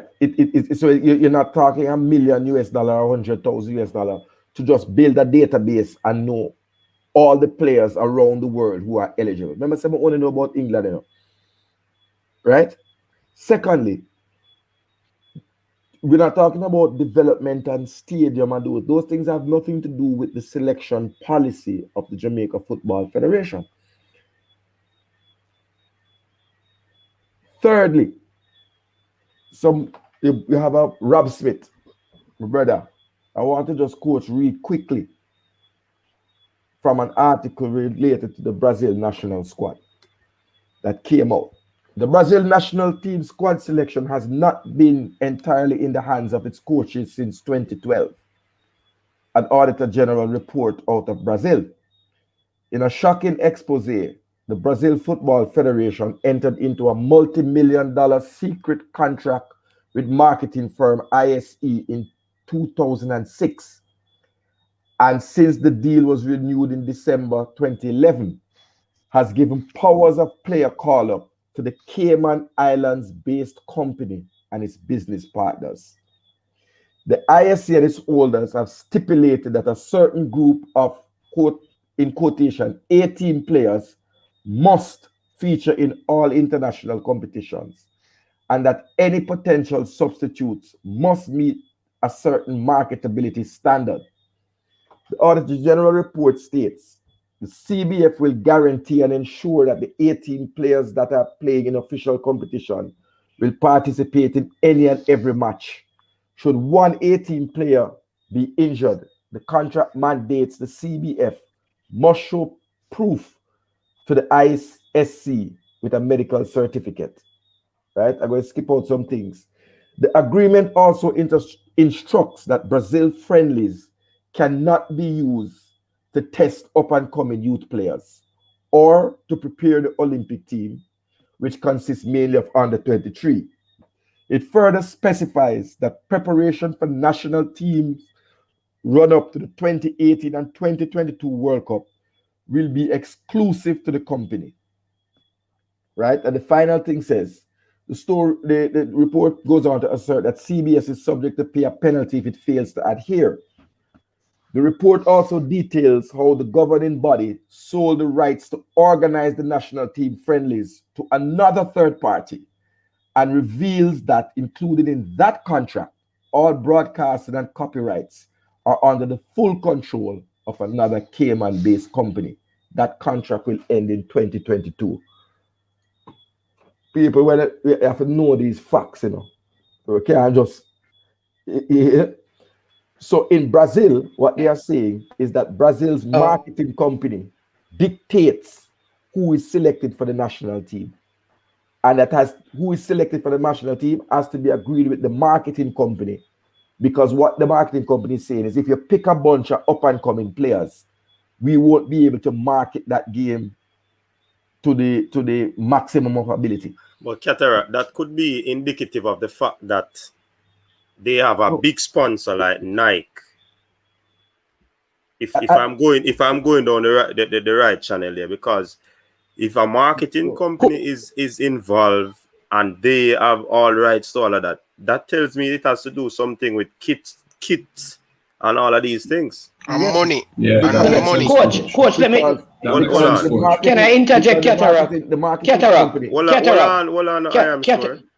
The marketing company would have a responsibility to get big major sponsors. You are very correct. Exactly. And so after they have gone to negotiate with, let's say, a Nike, maybe a Toyota, I don't know, right? Because I don't follow Brazil, I follow Jamaica, right? But let's say they get 2 or 3 big sponsors.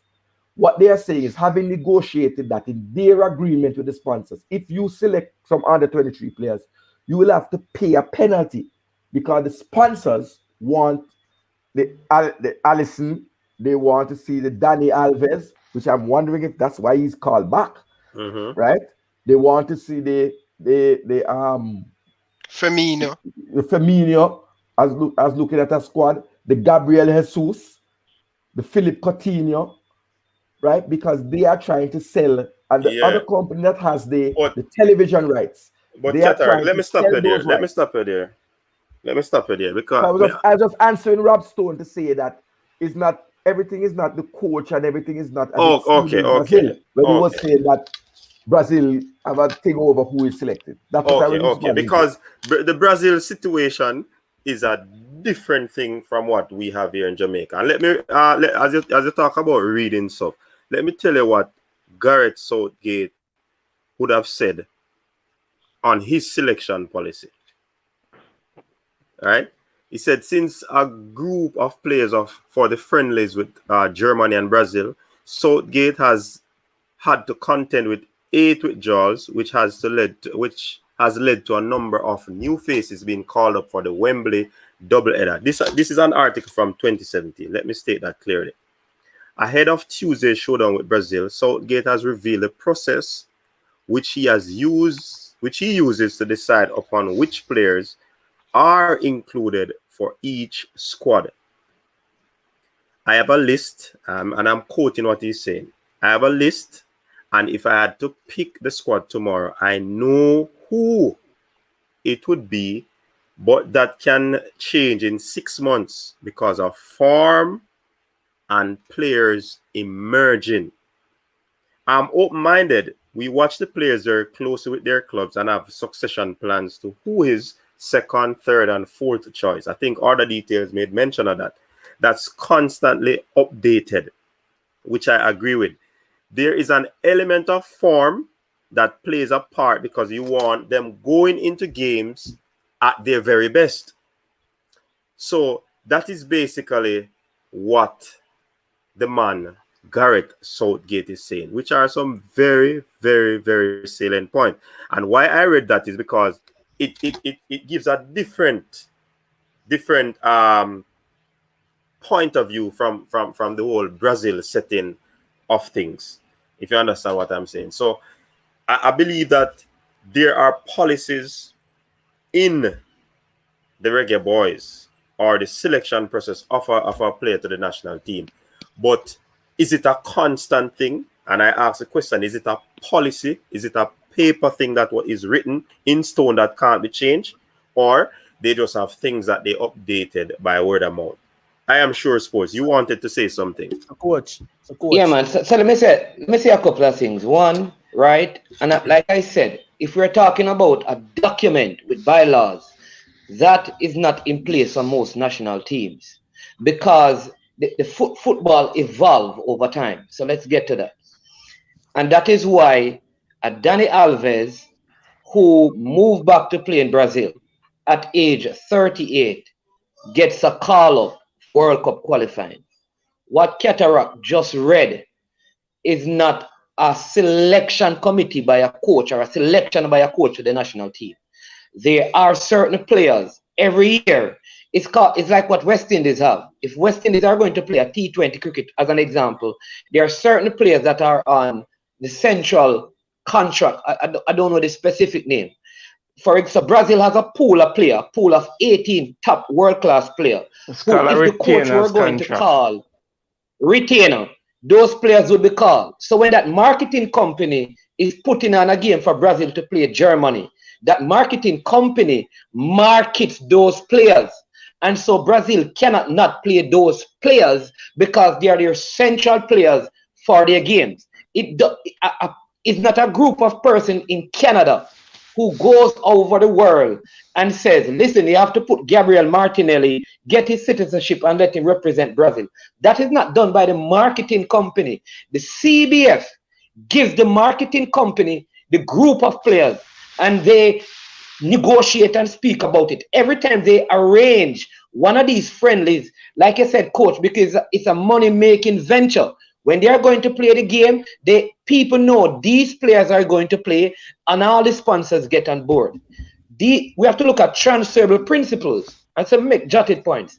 There are some things that Jamaica can transfer, and I think Ryan was saying it earlier, but many of these things, because it is based on a coach, because if Craig Butler were to be the coach of Jamaica football team next month, as an example, and then you're going to have him subject himself to a selection committee, that would be unfair to him. That whole document would have to be rewritten because his philosophy on football is completely different from that of Theodore Whitmore. Therefore, he will say, listen, I'm going to use players of a certain age group. If Neville Bell were probably to take the team, if you understand me, so different coaches have different philosophy which drive the selection policy. So it cannot be a document written in stone. Though there are principles that we can take from what Gareth Southgate says, there are principles we can take from what they do in Brazil. Look at Germany. Recently, Germany was defeated by Spain. All right, the coach has decided that he's going to resign. They have a new coach coming into place. Joachim Löw for the Euros have called back Muller, players who they said would never play back for Germany again. He has gone back and called them because they realize that they stand a better chance to win with the older players than relying on youth, because it was part of their policy to go through a transition.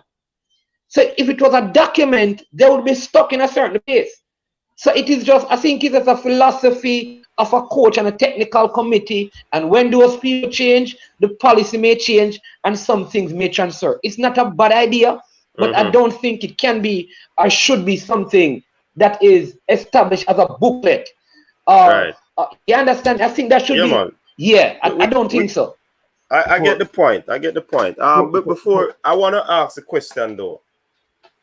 What, based on what we'd have said about Qatar would have said on Brazil, and based on what I read about England's coach, what sort of policy or the policy would be?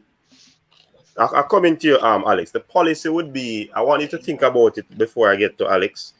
Think about it, whereas what sort of idea or guideline would you individually say to the technical committee or the coach in formulating a philosophy of selection or a guideline of selection, Coach, which is not written? After Alex, I'd like to respond to okay. I am sure. All right, Alex. But if Gareth Southgate was, you said Gareth Southgate had this policy where he called players were on form, why didn't he call Jack Grealish? Alex, that's from, you notice I gave the caveat that from 2017. That was from 2017. I remember he said that things get updated in the process. Top 4 players that would have been on form. Top 4 players that's done form. No, top 4 players as well as players would have been on form. So, for example, in 2017, hold on, Alex. In 2017, he possibly would have 4 centre backs on form. He had 2, so he used the 2 on form, but the other 2 would be in the pool. 2018, that our next talent would have emerged. So what he has to do is to make an adjustment to that policy that he would have had in his mind before, and it constantly changed over time because players improve, players emerge and all of these things. Yeah, but players emerge. But Jack Grealish come in the Premier League. He never want to give Jack Grealish a call. Well, I am not here to talk about. That means that the coach have a preference in players that he likes. That that could be true. That could be true. That's like I didn't like Tia Walcott. Let's be honest. Alex, well, I know we don't want to talk about the details of Gareth Southgate selection. We're talking about the Reggae Boyz, Alex. No, I'm saying about selection. I'm trying to show you the selection process, coach. Yeah, no, but we don't want to elaborate on Gareth Southgate. Everybody have a different selection process. The game I come from, and everybody gets in the team. Look at Ireland. They could have called the kid Michael Obifemi that plays in Southampton, and they call somebody in championship that is not scoring the goals and thing. But why call him though? Because the coach have preferences. Yeah, every coach has their preference, Alex. No, but I think we want to zero in on Jamaica. On Jamaica. Not because you get into the details. I'm just saying. I'm giving a similar process. You can give similar process. I think Alex is deadly wrong. How I'm wrong? Hold on, Alex. Let me explain. Answer the question. But you can't ask a question and answer your own question, my family. All right. Right?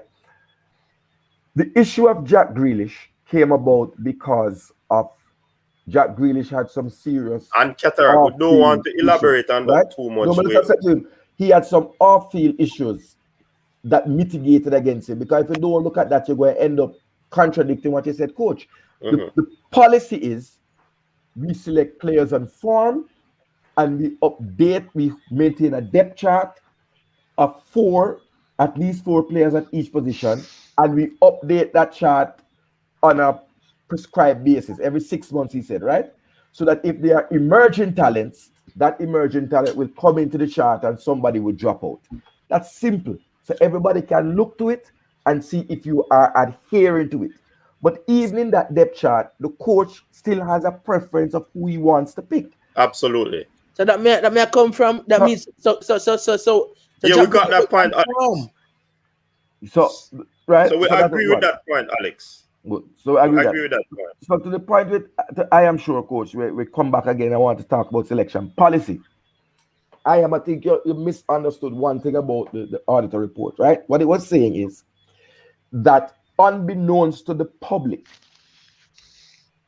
a company had listed what they go and determine what they call an A-list set of players from Brazil. And I am now presuming that means players who play for Liverpool, Man U, Barcelona, Juventus, that who they can take their image. And when they put their image up to say, this man is coming to play, it will sell more tickets. It will get more television rights. And so TV and other marketing interests, they said, was superseding form. I think coach asked a question about what if Alisson. So they were saying that the mystery of why some players kept getting picked, why you had some people who were on fire and couldn't get a look in, is because of marketability. And so it was not a strictly footballing decision when you pick the side. Right. So that is a policy.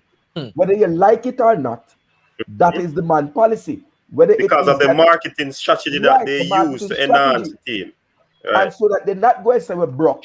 Them going to say we get a multi-million-dollar broadcasting rights because we have players who we can put their face on the advertisement and on the promo, and people will come to the stadium. They will buy streaming or pay for live streaming. They will buy television rights because you have Philip Coutinho from Barcelona playing. All right, let me ask this question, though, gentlemen. Coach, because I'm really Alex, are you me going to start with? You sound like you want. Are you me going to start with that question here? Based on how we see the selection process happens with the Jamaica team over the years, I put it to you, Alex. Do you actually identify a policy, so to speak, that a Whitmore would be using? Because when you look at a player like a Luca Levy in comparison with Martin Davis, talk to us about that. Coach, I'm gonna say Whitmore have impreferences. Martin Davis and Whitmore kick off if nobody never know that. These are the things that people do not know. Things happen behind closed door. And that's one reason why you do not pick Martin Davis up today in the U20 World Cup or qualifiers. I don't know how they play, but they kicked off. And that's one of the reasons why we can name another player. Nicholas Hamilton that play for Cavaliers, good player. He's in Dundee right now. Why you don't call him? Because he's a Nicholas Hamilton kicker. Coach, there's so much stuff that we don't know. So what sort of policy do you see Whitmore using? Friend policy, me see him use. Friend policy. Preference players. And more I just carry room. Carry room I say me a reason emotionally. But that time my mind, how me a reason emotionally? Me time my mind passionate what me talk about, you know, coach. Me have understanding what me talk about, you know. Please, maybe him not have understanding, but I have understanding. You get where I come from? No man, me not gonna agree with you. Karoom have an understanding, man. The Yeah, man but in a system long I'm time. gonna say emotional then. Or me a reason. Well, I don't want to get into that. But you just answer a question, right? That's cool though, but okay, coach. You finish answer a question? No, but yes, we can't have the show talk about you and Karoom, Alex. Be fair, man. We don't want to talk about probably you need to go in the comment section and ask him what you mean. You know what I mean? Oh, coach, hear me Yeah. say, Whitmore having preference. Mm-hmm. Preference. You can call up man like Ricardo Morrison and them players say, we don't perform, but I want him like. You get me come from? Just like how Garrett Southgate do not like Jack Grealish, and Jack Grealish has boss. One of the most fun player in the Premier League. I do not call him. Just like how Martin Davis, one of the top players in Malta League, scoring goals and getting assists. He do not call him because they have something in the when I World Cup qualifiers them, U20 World Cup qualifiers them. We have that vendetta against him. All right, cool. And Alex, you have a bit tough here because them beat up Cataract in the comment section and I agree. Listen, a lot of time and Cataract not even look at them. So you have to be tough when you come on this panel. You have to be tough. You understand? Coach. So Ryan, tell me now, Ryan. Let me tell him something first before. You see, YouTube, brother, you see, this is a thing we can break you and it can build you. And when you come on this platform, people now agree with you where you say sometime, and trust me, enough time, bridging. Yeah. I put out a video, brother, and I go in on my bed, bridging, and my wife say, "What I'm there?" And I say, "Boy, I beat my bad." And she say, "Well, you say sometime she even call me and say, yo, them a beat you bad." But you have to be mentally physical, because this thing, bridging, it can tear you down, brother. Enough man recover from it. But yeah, man. You know, Alex tough still, a passion. We can hear the passion, and me's a very passion guy. So yeah. All right. As you mentioned that, Ryan, why you answer the question? What sort of policy do you see displaying in the national setup in terms of selection? As I said, coach, I don't want to really criticize Theodore Whitmore, but if you look at it, every coach, everything what Theodore Whitmore do with this Jamaican team, whether we like it or love it, every coach do it. Jurgen Klopp just prefer a certain player. Garrett Southgate just prefer a certain player. And I'm going back to the point I said, national team always have a core, a crapper player that the coach believe in can get the job done. Whether they were performing in international, in club football, they will get called. And look at the crapper player that Theodore Whitmore has been working with. Yeah, many of them has been let him down, but him still try with them. I don't think the JFF have something in place to check all of these footballers across the world were playing professional football. And that's what Cataract said. It's very easy to set up something to track the player them. It's very easy, you know. It's not going to cost a whole heap of money. We just need to just put more effort. And we have the player them at this moment to get the sponsor. I don't know why we're not getting the sponsor. But I don't think at this moment, I don't want to say they don't have something to track the player them. I don't want to say things where I don't know. But every coach have them preference. And you're going to see it. Ryan, we can interject the coach. No, hold on. We'll move on to somebody else. No, that's all good smart me I said before me give. All right, go ahead. Mark, you next. Just like somebody have Whitmore in policy, right? Whitmore use the USL. We know Qatar don't like USL players or MLS players. I say it's a bug league. But using players there and carry them go Gold Cup final. You don't think a coach will believe in them players who can go final? And don't build them from weird in 2016 already come down. I would assume. Because the players them work for him, then give him an idea of what he want. He gonna play them. That's the reason why he keep on picking USL players and people do not like it. But when the players get done for him, he having preferences. All right, so Mark, what sort of policy you say?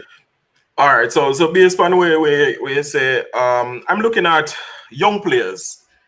I think Topper and the coaching staff look at young players. Young players, also local-based players from the Premier League, because they have to promote the Premier League as well. So I think that's where you pick some of the players from.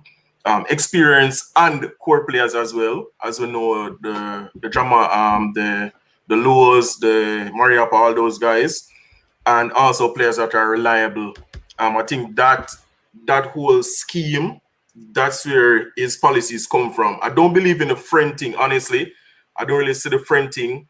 I just think he have these set of players and he have like a 4 to 5 year plan. That's it. All right, as long as I'm the coach and I've started with these players, I'm going to continue with them until them age out of the system, because they're mid-20s, 28, going into the 30s. So after a few years, these core players will fall off. And then you have to pick now from that younger set of players with talent. So I do understand when people say Martin Davis is really playing football right now, and he's a good scorer, he's good on the ball and stuff like that. And you do have players in Asia as well, like Cataract said. But I think you don't want to mix and match too much. You want to stick with the core base, the younger players, and just build a cohesive team with that. All the English players are coming in as well. You just want everything to gel together. So I don't think everybody are going to get a spot, and then everybody are going to play and start in 11, but we just have to work with what Tapa have right now. So it's not a friend thing. I just think young players, reliable players, core players, local-based players, Tapa now leave out the local ballers them. And we, Jamaican, appreciate that. So we can say big up for that. Big up Ravalan, Hector and the Middle. Big up yourself, you. Crux. But I told you the Cataract, but I told you. Crux, what you think, what sort of policy you think is out there? Based on what you see. Based on what I'm hearing, a lot of people are saying it seems to be a friend thing.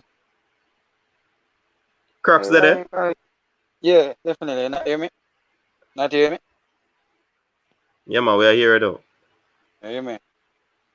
Yeah. Right. No, sir, we're not here. All the details, pick it up. Yeah, man, I'm there, coach. What sort of policy you see we approach here right now from the national team, based on what you see, you observe? Well, coach, we want to show you a thing, you know. It's a policy, I probably wrong word. I think it's tactic. Or that says the tactical side of the policy I asked about. If I don't me speak about, I said it last night, Jamaica not play for possession, nor not play for space. If you look on every side in our professional football in Europe, then play for one or the other. We play basically for counter-attacking. And in terms of the players that we have for counter-attack, when we don't have position, I think we play with the best that we have. But I think that move that René Simoes did back in the day, we brought in Dean Burton, Paul Hall, and them other man there, is our next trip. We feel like with more need to go make that England, you know. We feel like another historical trip need to make like Simoes did make back in the day. But we bring in some more gems. Sorry, go on through, Alex. With more mix them players too, from Premier, like Baby Ghana and them players that I see anything I do, like 98, I mix them with some of the players them I get from England.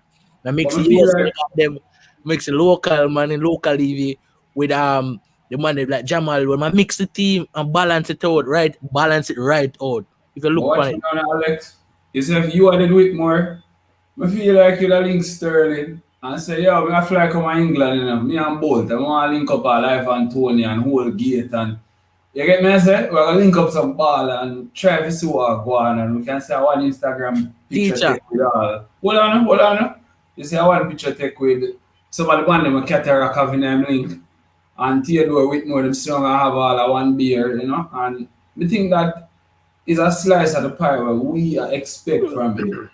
And through this YouTube, we can put it out in the airwaves, you know. The man for link in some ways in England and talk to the man then because I think you might get everybody meet within a coach. You get me I say? Yeah, man, I agree with that. But I feel like the conversation have got miles. Because right now, I feel like it's very necessary that a man like Theodore Whitmore have Ryan Sterling on speed dial. You can link him and say, yo, big man, what do you think of going in that squad? Because a lot of people don't recognize, you know, say, football players at the highest level equally are some of the most tactically brilliant persons. Because I remember, you know, all of the world-class coaching just the world football players. So I feel like the policy should include advice from some of the talented Jamaicans who we have in the diaspora. You know what I mean, Coach? Robbie Earl and them one day. Supposed to have we pass something tell you. That really sound proper. I agree with you. I agree with you all the details, you see me? But when you come down to nitty-gritty, some of the England man will really keep on talking about they some of them really want to play for Jamaica. Their mind still stuck on England. That's true. No, but the ones that are selected, yeah, the ones that like Johnson Clark. I can name Johnson Clark, Harris, and them players that will buy them ticket come to Jamaica. Them players that really want to play for Jamaica. You get me? I come from like man like Ivan Tony. I said wait until the end of the season. Why wait until the end of the season? We're gonna qualify their own. You can get the passport now. You can't mash up or bash a player for saying that either. And you made a comment to Alex. I want to put a disclaimer on it. The views expressed by Alex about Theodore Whitmore and Martin Davis is not of the coach's decks. It is of Alex. All right? So let me put that in. Because you know, sometimes people, you know, put a little strike on certain type of argument or command for our program and we have to ensure we protect the product down. Right. All right. Good. So, yeah. Some real salient point coming on here, you know. I really wish somebody from the JFF was listening to this 2-3 hours. I don't think they should have been drinking wine with them wife. Them should have been like we. All we have woman, you know. And we're there, so 4 nights out, 3 nights a week. Yeah. Right? But I'm saying that this is the time that you do selection because now is the time that somebody should be reviewing the tape of the different players who played this week and see who is on form and who has what you're looking for. But some points were raised, I just want to quickly go through them. One, if you are, the JFF does not have a policy about selecting from England. Categorically, I can tell you that. They also do not know who the players are in England. They have not all of them. They don't have no 1/100 of them. The JFF knows the players who contact them.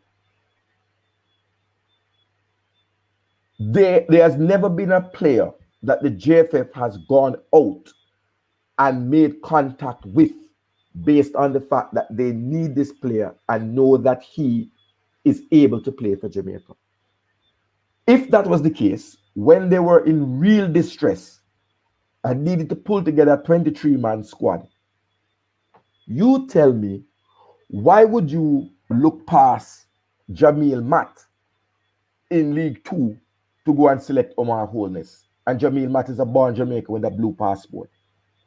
They didn't need citizenship.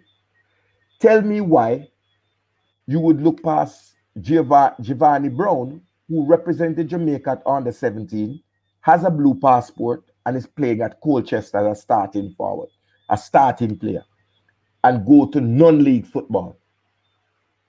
Why would you be selecting players from the championship when there are players in the premiership who are categorically interested in playing for Jamaica? And every time you raise England, Alex, no disrespect, people bring up, yeah, but some man don't want to play. I'm not talking about the man who don't want to play. You've never heard me talk about Max Aarons. Because if a man says he's not interested, leave it alone. They are more than enough who are interested. When we were looking for central defenders, why we never call Zach Brown at Norwich, who is born in Kingston, Jamaica? Because we don't know. Why they didn't call up Nathan Ferguson?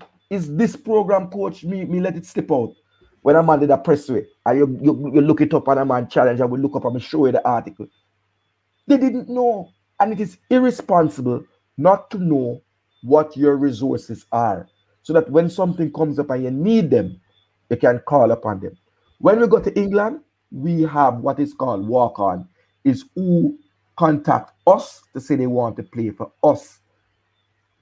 It's not, and so I think that has to be a big change, coach. Sure. We should take out an ad in the black newspaper and say, the Jamaica Football Federation is interested in creating a large squad of players. If you are interested to represent Jamaica, please download your citizenship form, your passport form, and an application form. Let me just say. And then you will know who truly want to come. Suppose Mason Greenwood really did want to play for Jamaica. We don't know. Him come from my side, we're a beer yard man. That is fully yard man in Manchester. Right? But our policy has to change that. Someone also said you're selecting a policy about local based players. Right? And I think, coach, one of the things we have to talk about in this program is what is the ambition of the Jamaica Football Federation. I said today, my ambition, knowing what I look at, because I stop use my book and start use Excel when I really get serious. I am saying to everybody on this program, no man, Alex, you can't say anything, man, but yeah, we have a challenge when we see it. I am saying on this program, the Jamaican team must reach the quarterfinals of the World Cup, or everybody for Lego boy. I am interested in seeing Jamaica lift the World Cup. If nobody is interested in that, and you're interested in your friend from around your community, I get a game over Jamaica winning a World Cup. How that balance? That can't be the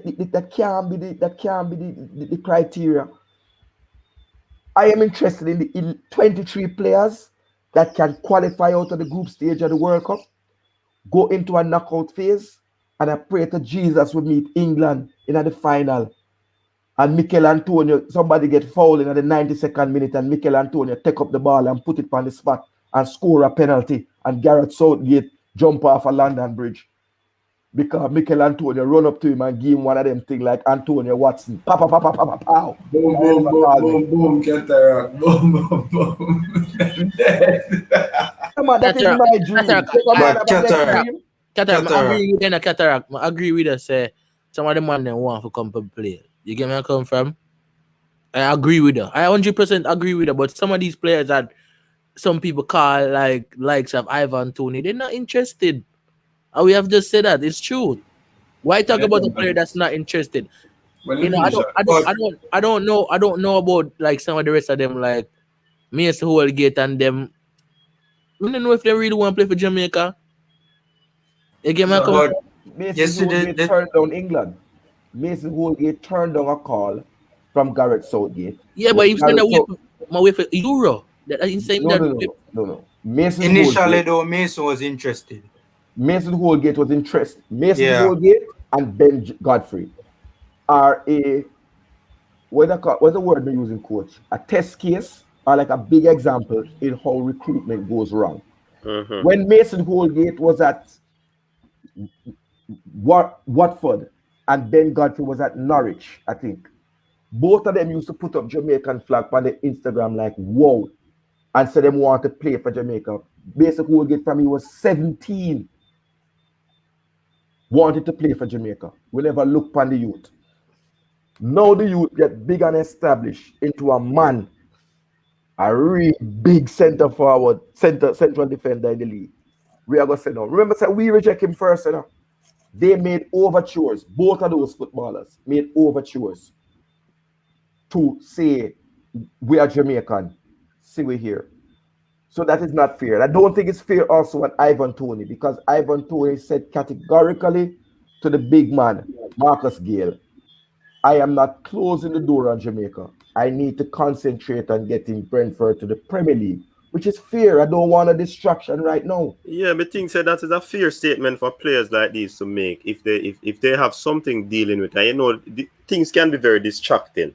So if a baller say me I focus on a championship, if me say me I focus on getting my team in Europe, I don't think that should be an issue. Even though time is very important, but for them, time is also important. So I believe that we'd have to respect the persons who make those statements of wanting to wait a little. Other details, you wanted to say something. Before you say something, other details, people, I noticed some things going on in the comment section. When you love what go on. If you really want this thing go out on people, the right persons to hear it, you have to like up the live and you have to share the video. You understand? And you say it in the comment section. If you want it far reaching, just do what you need to do. Respect and manners. Yes, other details. Coach, when me answer the question? After other details. I will move on. No man, after other details. Well, more say cataract. I don't know, brother, when you talk, I tell you honest truth. I feel the fire. You get me? I say, you feel the thing a blaze. You get me? I say, it a lift up. And one thing that I like still is, thing over here you said in the past about the Reggae Boyz supporters club, and a lot of way me feel like we give rise to panel. I feel like it would be important to be somehow considered in the format of a Reggae Boyz supporters club, you know. I'm going to ask you a little more details about that cataract and just continue to respect you for your passion, bro, and just the fire you bring to your panel and different from that you bring to, you know, your contributions with Jamaica. Yeah, man. Big up yourself. And separately to coach, I love to see the man Excel sheet, you know, the Excel sheet. More I see it. I am sure your time. Yeah, man. A couple of things I want to say, because I think you made a very salient point. I'm sure sport. Me I go pause there again. All right, not a problem, man. Sorry to butt in again, but people may just get a picture, you know. And if that based on that picture that we see, this seems like it's going to be. Should I say it? No, go on. I am sure sports. Like we get some more. Right. You shall let it out, man, coach. No, after I finish, we'll let it out. Yeah, man. Yeah, man. So let me say this, right? I don't think it is fair. To be honest, still, I mean, I'm not the biggest fan of Coach Whitmore in terms of his statics, but for us to say that he's selecting the team based on friendship is I think it's a little bit unfair to him, and we shouldn't say those things because of your platform. Like, we have to be very careful of what we say, because you can't prove that his selections are based on friendship. All right, that's number one. But coaches generally select players who they believe respect them and play for them. In any sport, at all, a coach will always select players he believes, follow his instruction, respect him, and will give his all to them. I really don't believe that Whitmore is opposed to players from England. Many people are saying that. I don't know if you remember, you know, many people are saying that Whitmore had an issue with Leon Bailey being in the side, and he came out publicly and said no. I don't want us to begin to say that he has a problem with players playing in the Premier League playing for Jamaica, because that I don't believe that to be true. We have no evidence that is true. Who said that? Because all right, I don't think anybody said that since that Manning's one. No, all right. Listen, if you can replay, I want you to understand. If you listen to Bridging Cataract when he spoke, it comes across like Whitmore would select people and ignore, because he made a reference to USL players and English players. I don't think Whitmore selects the USL players because he doesn't want to play the English players. He selects the USL players because some of the players in England he as a coach don't have any contact. And that is what we need to look at, which is the bigger point. The bigger point is the JFF need to put a thing in place where Whitmore can have all of these names, these 900 names. But when Theodore Whitmore is going to call a name, unless somebody present him with a player who says he wants to represent Jamaica or he has something to look at, he's going to select the players that he knows. And that is just the reality. So he's selecting. Of course, we're not going to agree. And so my suggestion would be what Cataract does, that indeed the JFF needs something where they can know all of these players so that any coach comes in can say, listen, we have a pool of players. Here are some. Some are in Asia, some are in so and so. And all of these players, and then he can call them at different times. But I do believe that if given the opportunity, Whitmore will select players from the Premier League and put them in his starting 11 because I think he wants to win, and it would be foolhardy for him to do otherwise. So my suggestion in terms of selection is that exactly what Cataract says. There has to be some sort of database of all the players who want to play for Jamaica. I will also go on to say this, that in every World Cup campaign from 1998, more than 10 players out of England has come to represent Jamaica in every World Cup campaign from 1998. The issue, which is what Cataract is saying, is that sometimes we pick the one who wants to come instead of looking at all those who can and finding them. And I think that is where people need to listen to Cataract. Because the issue is not English players, because every campaign we have had a minimum of 10 throughout the campaign. The issue is, are we getting the bottom of the barrel? Remember, we had Naira Nasworthy, who many people believe if he never got injured, we probably have qualified for the World Cup. I think he and Mariappa. We got Jamie Lawrence. We got the Marlon Kings. Jason. All of these guys came after the 1998 campaign, right? So we had a guy named Donaldson recently. I mean, all of these guys. The thing is that some of these guys come up and say, I want to represent Jamaica. And so my thing is that there has to be an integration of people like Cataract who can say to the JFF, listen, here is what it would cost to get the database. I can help you with it as a reggae fan. You understand me? Give me a stipend. Right? And so Whitmore can have that. And then we challenge him, because to say that is a friend thing, I don't agree. I think the coach just select who get presented to him. Like him have a pool of player, and then players him work with. Because up to this point, I can't ever hear enough Whitmore going to England to even watch a game or meeting with people. Since in his 2 stint, because this is his 2nd stint as a national coach. Which is all right. The big, All right. Make a move. Hold on. Cataract, I soon give you a time for answer. Because I know you're bubble. Yeah. A simple thing I wanted to point out. Coach, go ahead. Not belabored. Somebody asked for the database, I show them like it real. But I just want to take the example of the right back. If somebody had reached out and said to me, we selected a right back whose weaknesses are passing, very weak, holding on to the ball, tackling, and finishing. That's who we went to England and select. Wes Hardy. When you pass very weak, is -5 on the scale. And a -4 in ability to tackle. And a -4 in holding on to the ball. And we can't expect you to score any goal from the left flank. But we knew that he was a more defensive-minded player. Right? So, I am saying, coach, if Whitmore had said, okay, I want a defensive-minded man, you can't select a player that has, for me, in terms of international football, who, when you look at his scouting, he has extreme weaknesses. And those scouting reports, you have to pay for them. Why GFF can't pay the £100 for the scouting report? To know that you're bringing in the best. Or the best available and best possible. So I'm not going to say to you, I think it's a friend thing because I don't think he has any friends in England. I don't think he's a friend with Wes Harding. I think that somewhere the JFF, there is some email or something from Wes Harding to say, I want to play for Jamaica. And I would like to get to know what the process is. And they jumped on him. But I don't think Jamaica selects on the basis of footballing.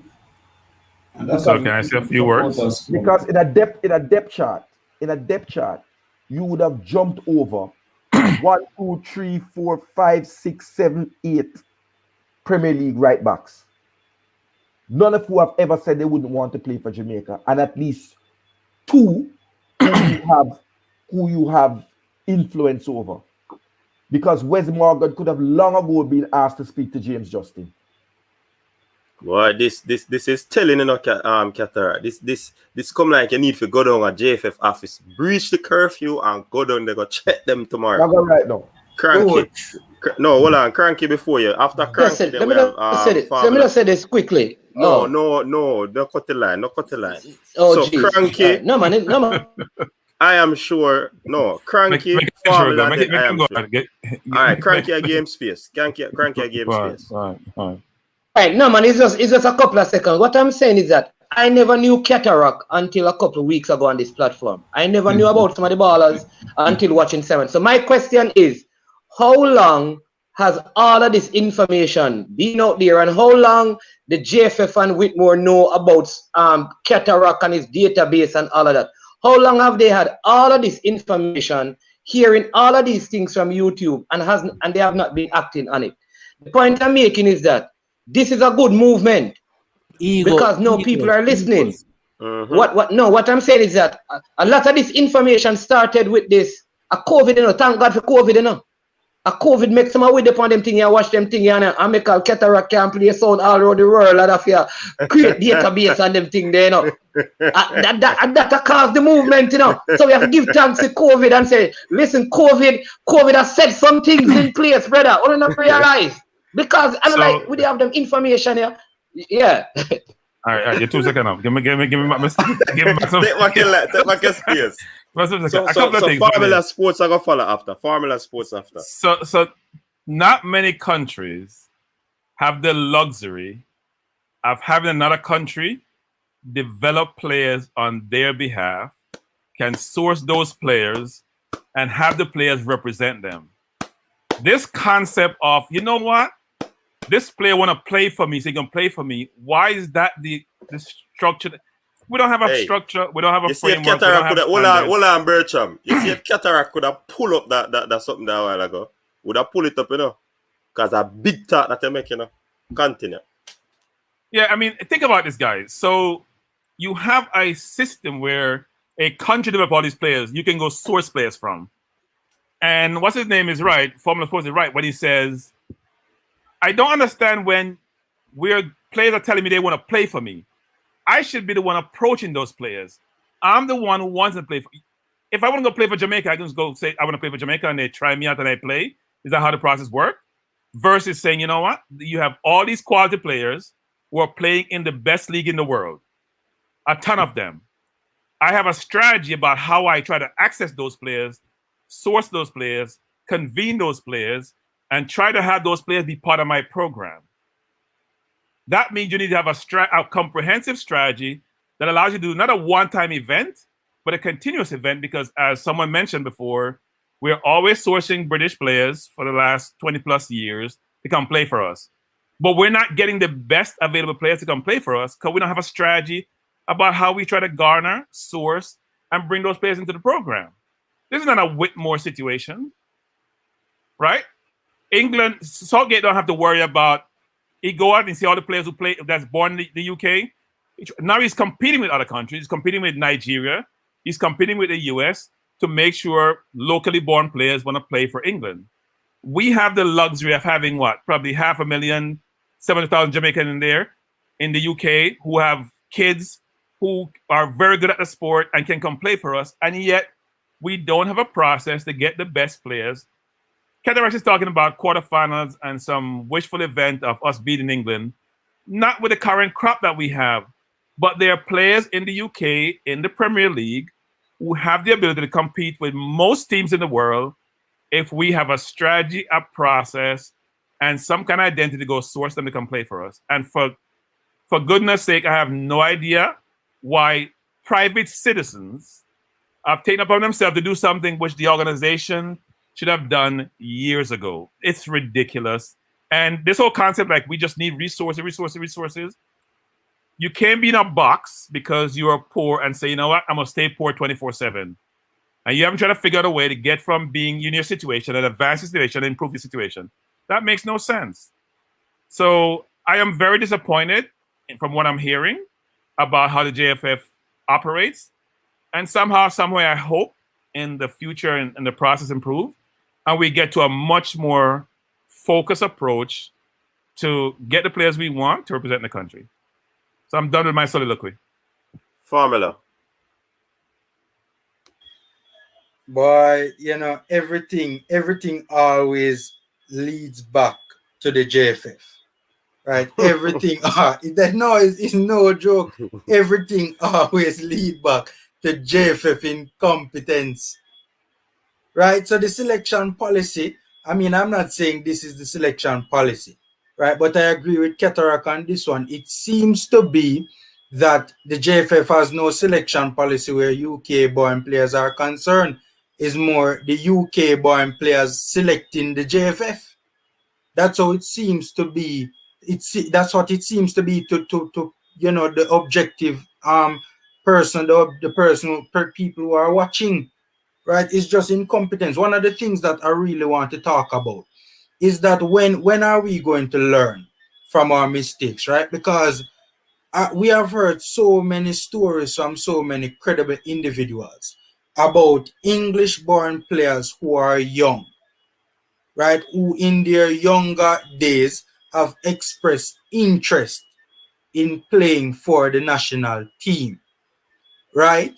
And the JFF seemingly ignores them, right? And wait till the man them reach a stage where they are on the English radar before we start expressing any interest in them any at all.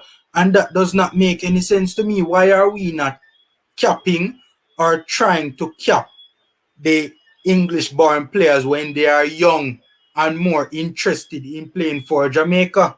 It don't make any sense to me, right? It does not make any sense to me. All right. You may have send out with the information. I'm on drop in a comment section, so might as well me just start. Coach, I think you're gonna bring information. Before the candidate, you can't hear me now, coach? Yeah, go on now. Yeah, hear me now. Yeah, man, go on. Cook. All right, I did forget my little piece for say what I say, but you couldn't hear me so well, so I kind of get a change of it. All right. So some very good things are talking, man. But I could be realistic, you know, right? So we see where Sheffield did have a team, right? When select, where mostly I would say him kind of have the beliefs the English based man could have do it, right? And I say him have a forward in the team. We play me that's a 99% of the matches. And I say what the forward they bring to the table, like seriously.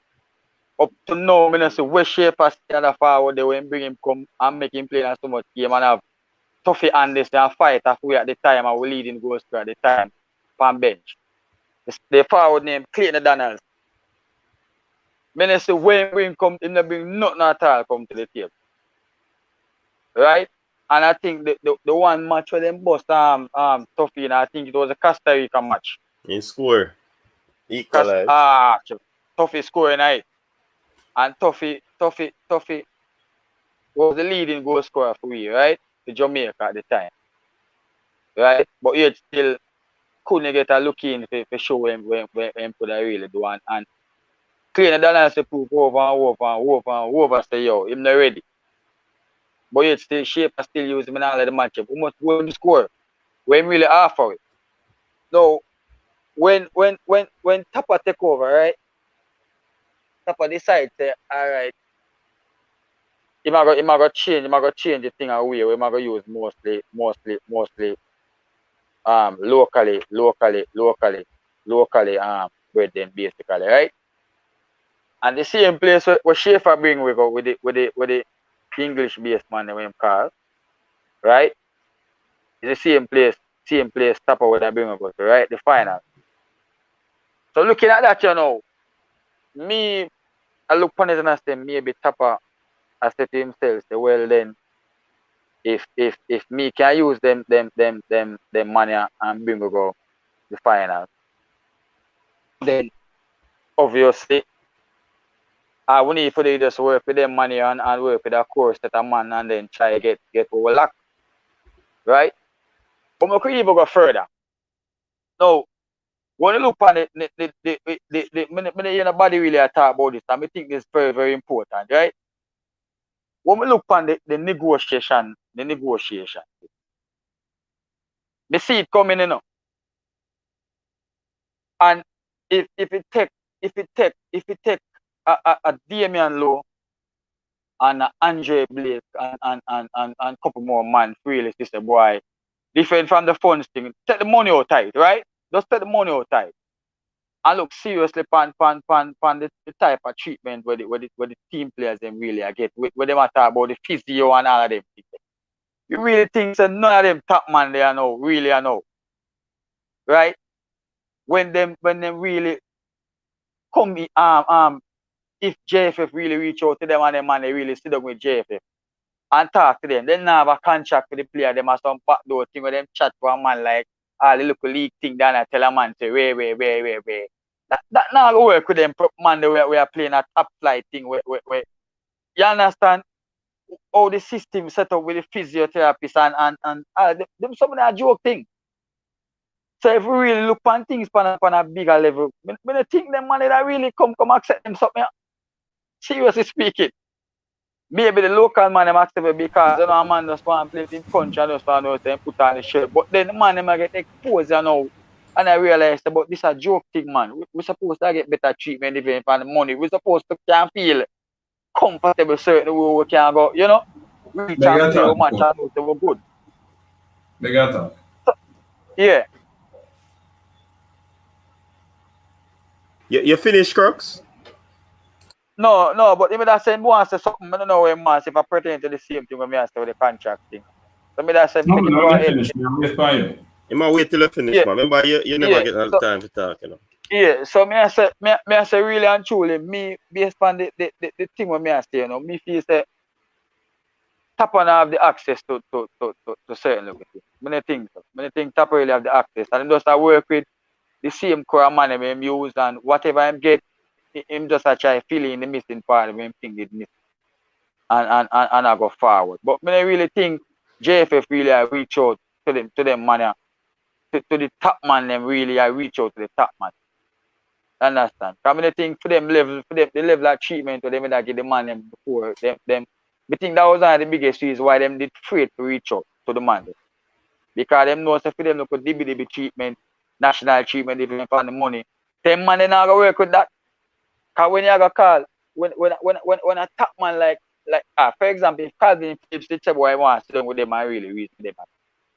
And when the man asked the boy how the flying arrangement go and the man I tell him, you know, something because DBDB something you know when the man want to be comfortable for come and I go when the man ask how they set up stay and you know much physio and how it all going to meet a match and trainers and a be a joke DBDB thing. The man knows how joke business we deal with. The man them are gonna know that. And I can tell you that one of the biggest things where that turn out now. And them are gonna tell back other people too. So who knows? Maybe that's one of the hindrance to why them afraid to approach because they know that them not gonna tell look DBDB something. So the contract thing was coming. It was coming. Somewhere, somehow, some shape or some form. All the details. Coach, let me remind the people about something quickly that this present administration came in after Captain Horace Burrell died, right? So a lot of the contacts were during Captain Horace Burrell time. Because you remember his first stint was when Burrell died and then they had an election. So I think this is his second year. Yeah, man, his second year for sure, yeah.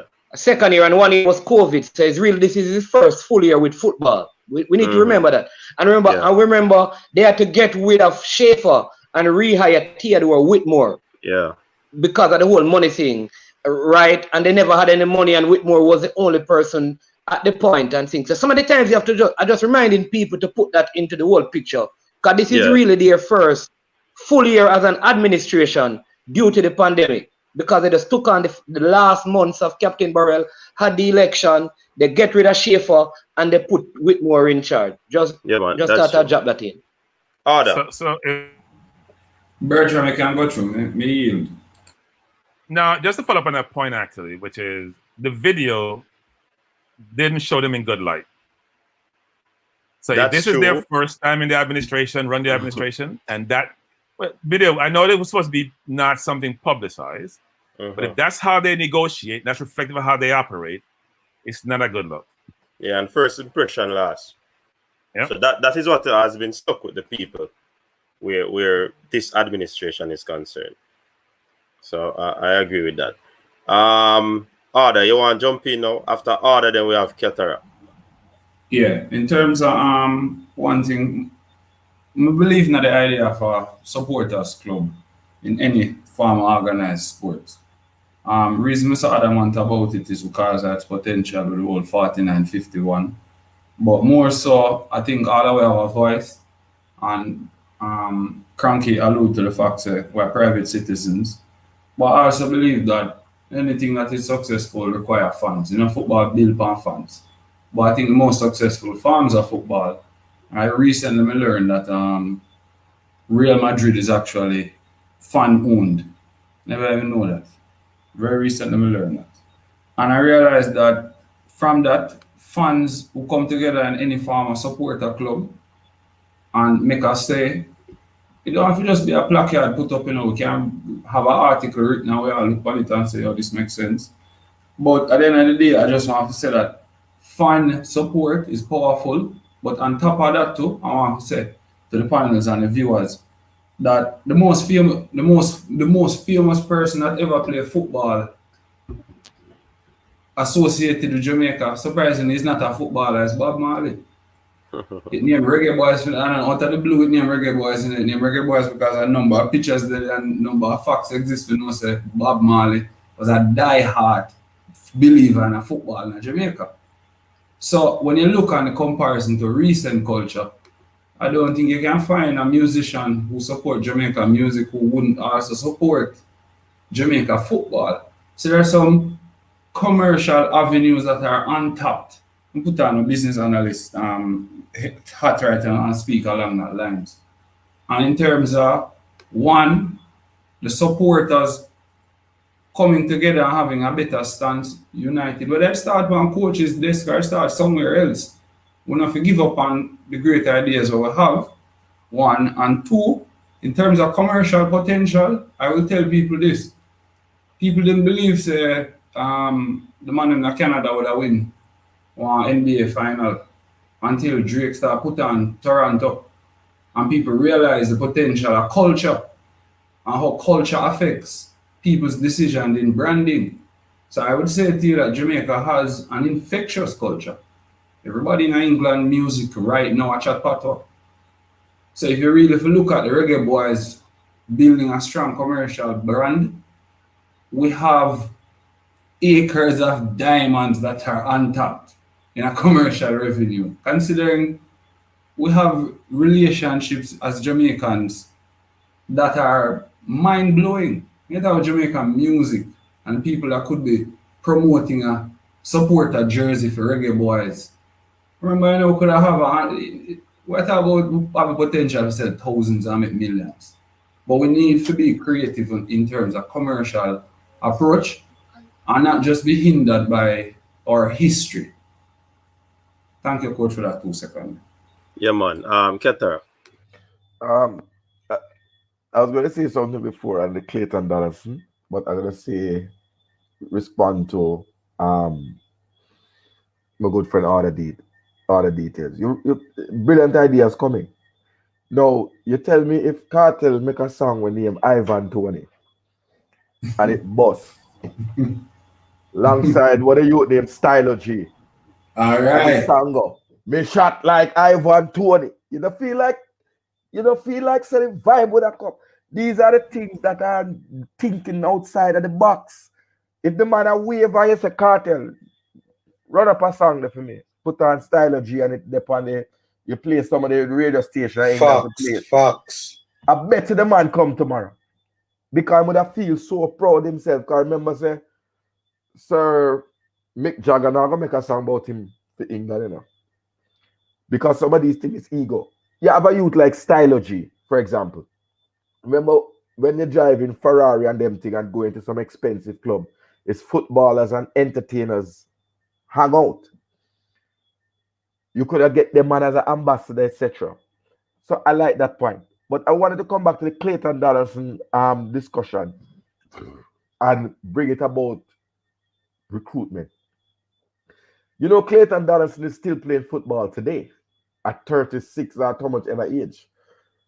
So the fact that he didn't perform for Jamaica was no indication about how he could perform at club level because he has still been getting professional contracts.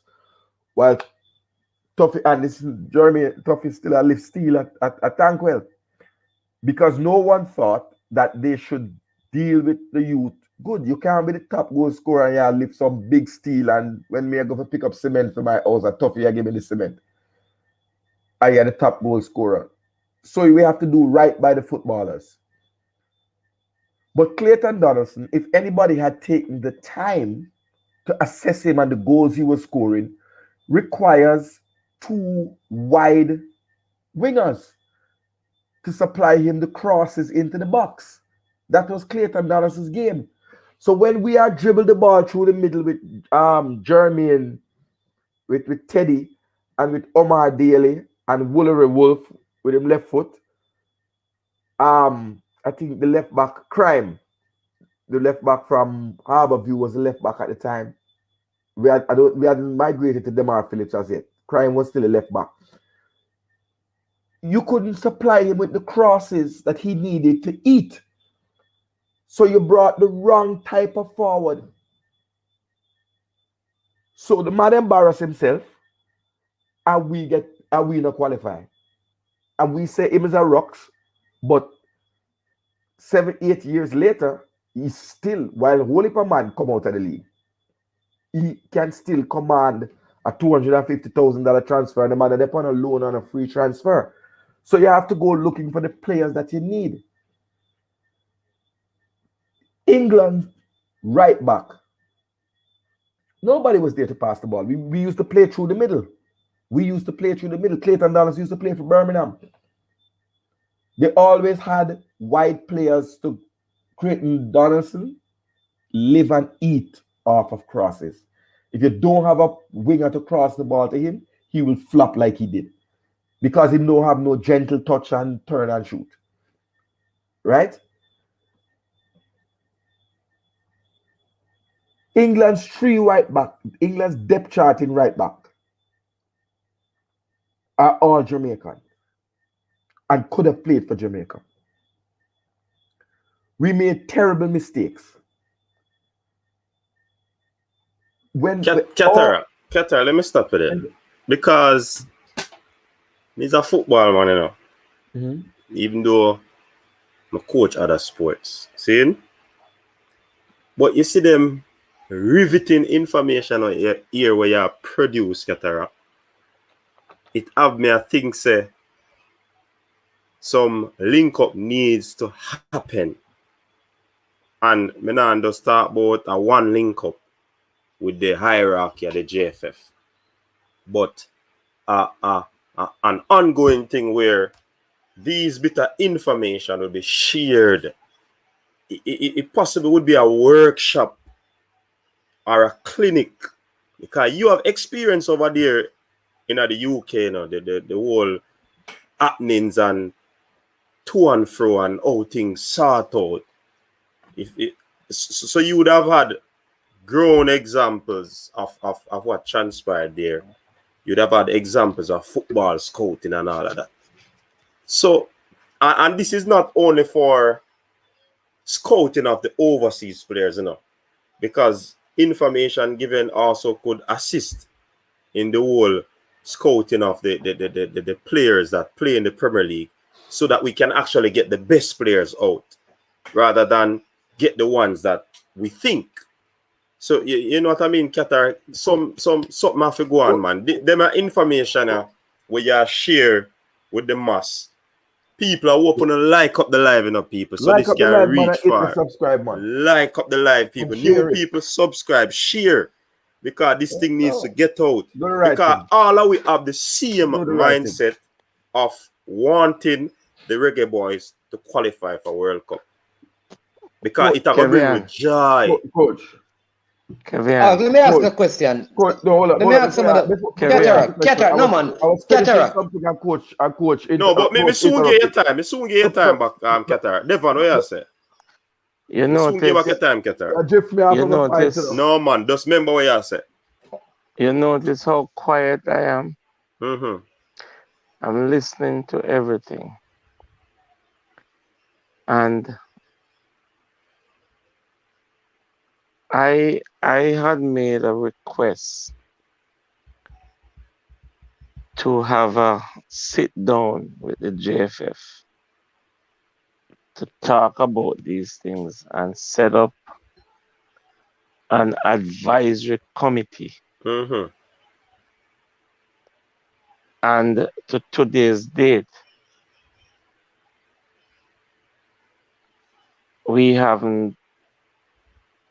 the JFF haven't entertained the conversation yet. They haven't reached out to me and says, okay, let's talk and see what we can do. And it is mind-boggling right now with the resources that's out there, and still nobody wants to entertain the conversation. What does that tell you? They want probably do them thing. You know, so sometimes it's in the back of my mind is that to leave them alone. Let them fall on them own sword. But that we don't want to know, because if the team qualify, we are going to punish sword to, you know, Devon. But okay, it doesn't. Okay, it doesn't. Okay, if the team does not qualify, you and I know what will happen. Mm-hmm. And even if the team qualifies, and after a year after the team qualifies, we haven't seen any changes, I think the football public in Jamaica should do something about it. The thing is, is that we talk, but we don't act. We need to take a page out of the Trinidad and Tobago Football Federation book. When the players play in the 2010 World Cup and never get paid, they locked down the Trinidad Football Federation. They seized the office, take away every computer, lock it down. Nobody couldn't go in there. So why are we just talking and we're not acting? We need to do something about it. Mr. Porter, you finish? Because I want to say something. If you're finished. Okay, all right, go ahead if you want to say something. I make it short now, because remember I borrow cataract. Me borrow cataract and me interrupt him. So go ahead, quickly formula. My whole thing is that the JFF needs to resign. That's my view on it.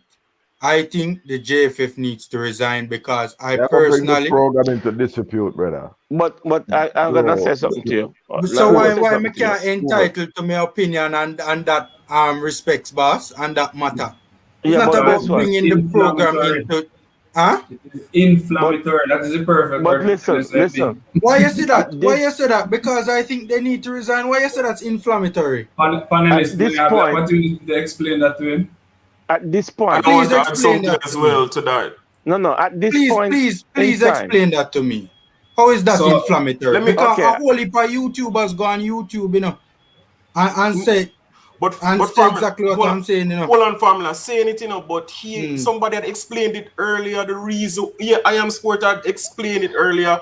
The whole reason behind the JFF right now is like Hold up. it's 1 year since that.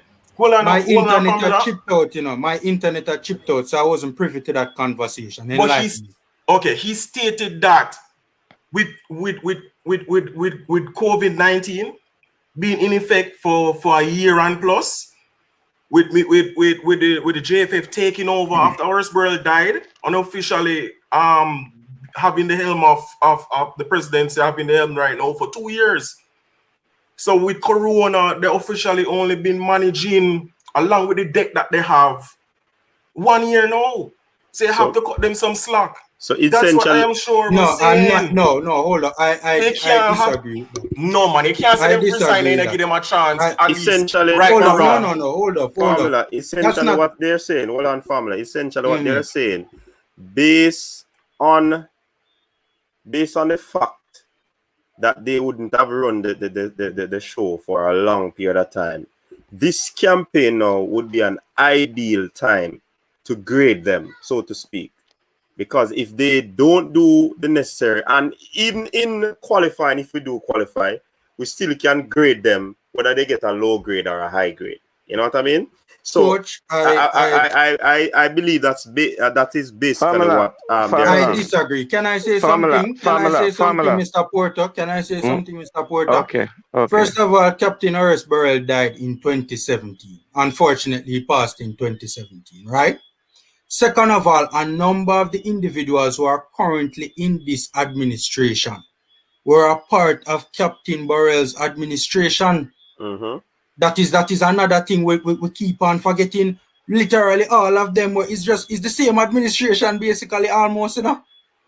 Literally, is the same administration. And my thing is that when you know why I said the JFF needs to resign, yet, boss, Mark, you talk about.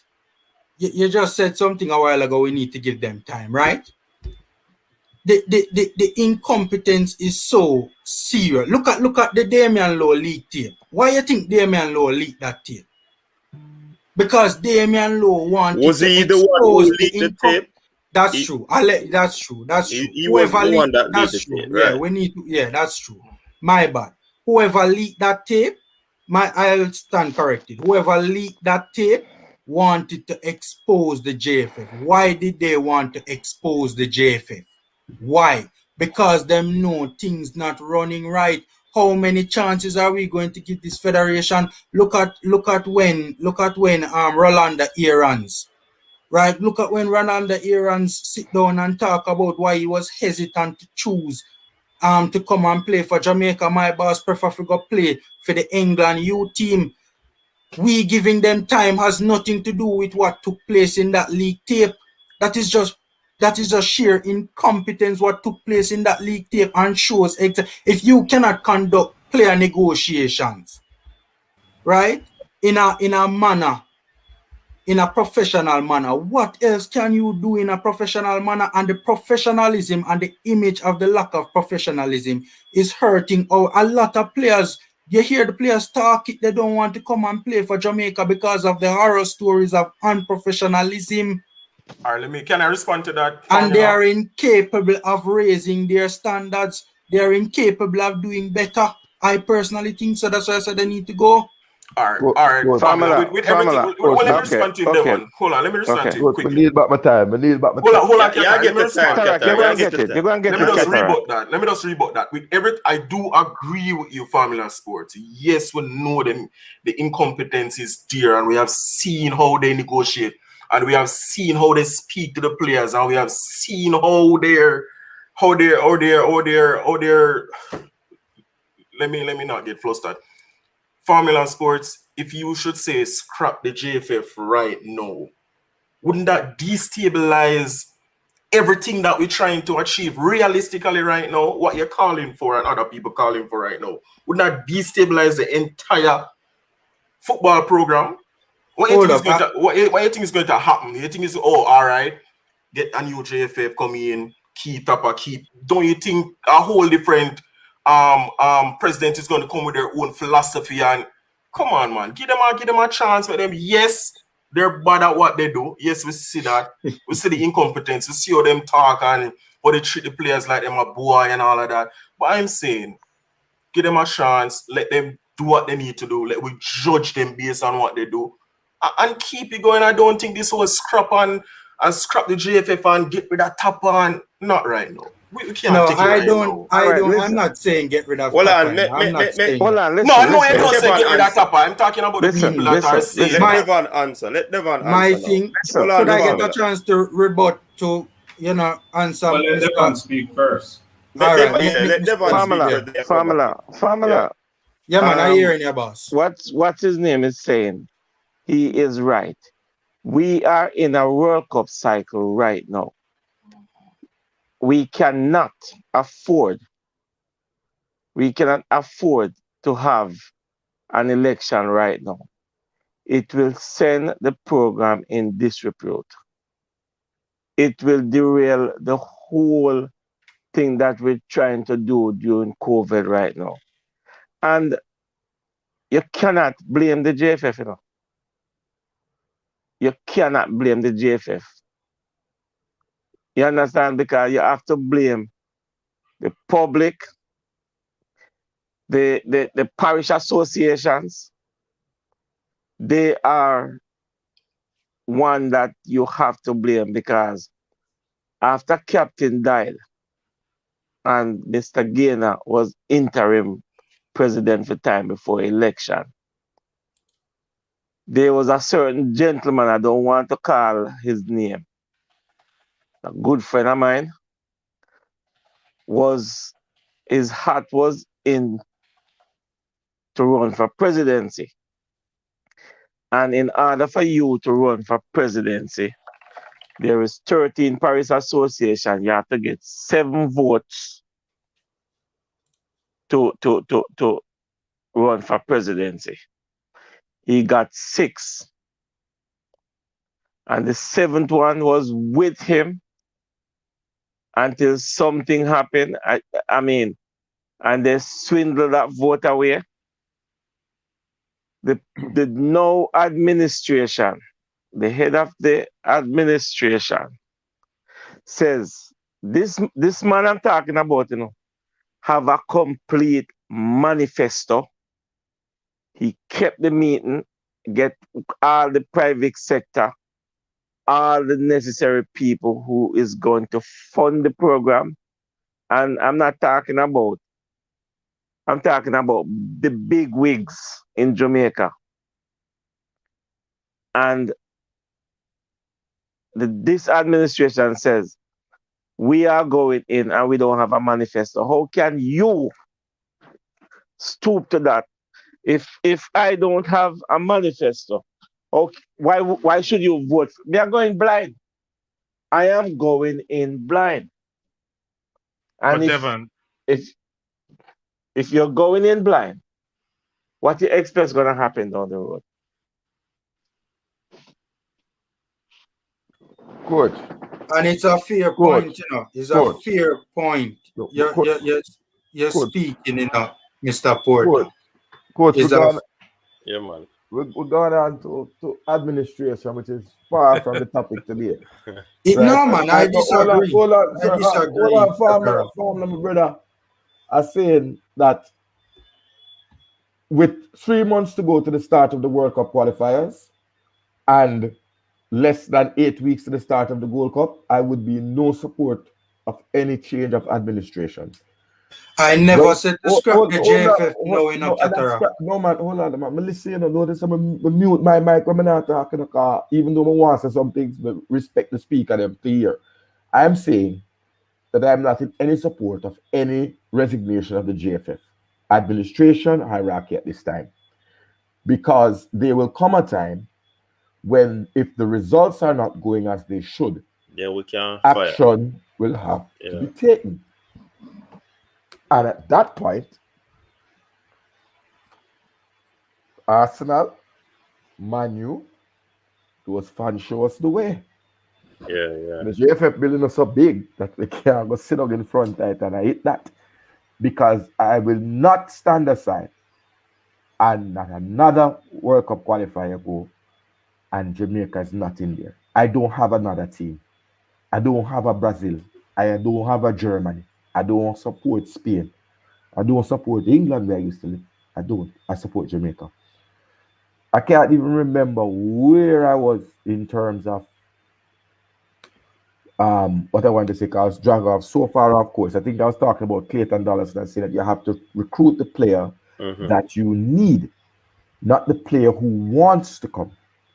Because we needed a striker like Marlon King, who could have played with his back to the goal, taking the through balls that Teddy, I think Jermaine Hugh might be a part of that squad early then, right? Would have been able to give him. So we needed a different kind of striker.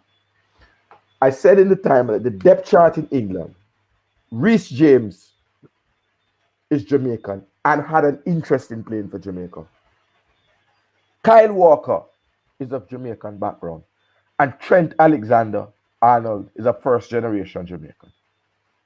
So 1, 2, 3 in England belong to this little rock and could have represented us.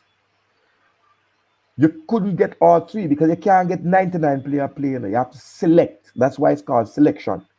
Coach, where I think it went wrong is understanding that other factors play into selection. You see, had Lauren James at 16 years old been just called to train with the Reggae Girls, her brother, who is the prize, would have come on board.